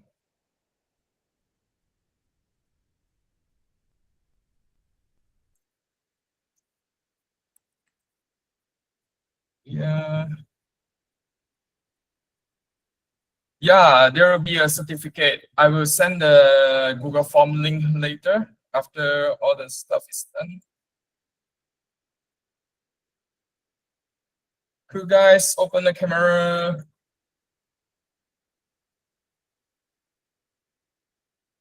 Hannah, help us to take a picture. Okay, I will do a countdown. Okay. Can people stop chatting? Yeah, okay. Okay, everybody. 3, Ready. 2, 1. GDG sign. GDG. Okay. Where? Okay.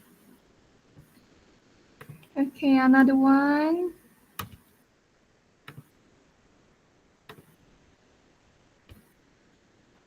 All right, I think that's All right, it. thank you guys.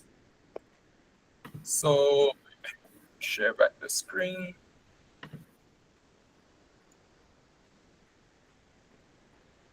Okay, and finally, yeah, this is the most important part. So on the screen, there's a QR. I'm also posting the links in the chat box. Where's the link? Here's the link, copy, and then paste it.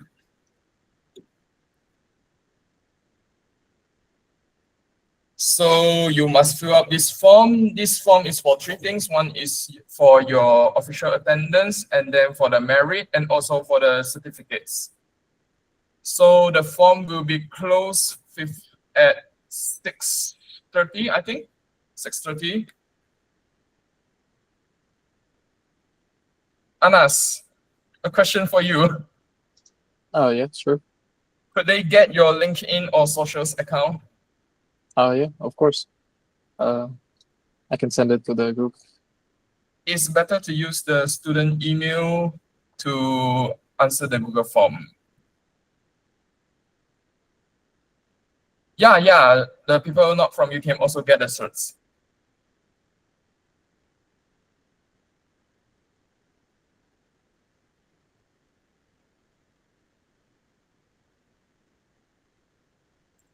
So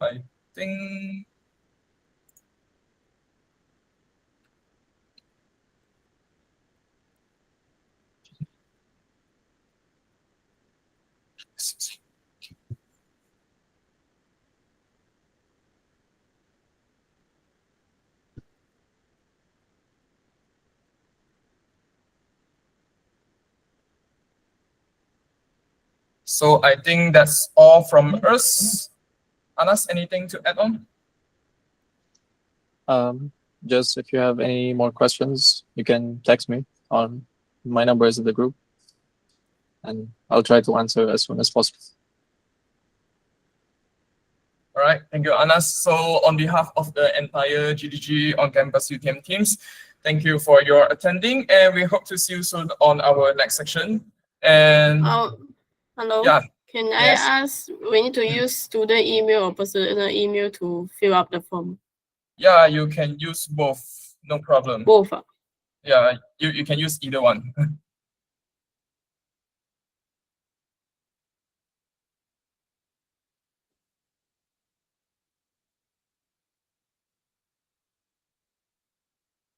So I think that's all from us.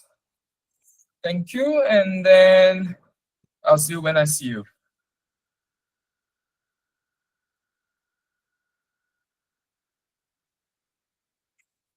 Thank you. Bye. All right. Thank you, guys. Thank you so much. Thank you. Bye. See you on our next section. All right. Thank you, Doctor. Yeah, sure. You want the link for the...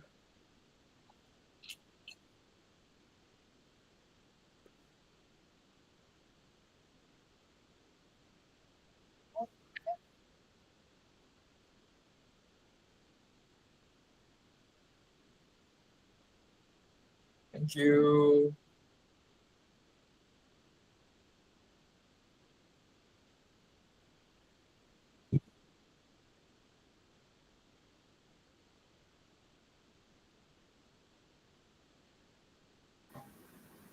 Is there any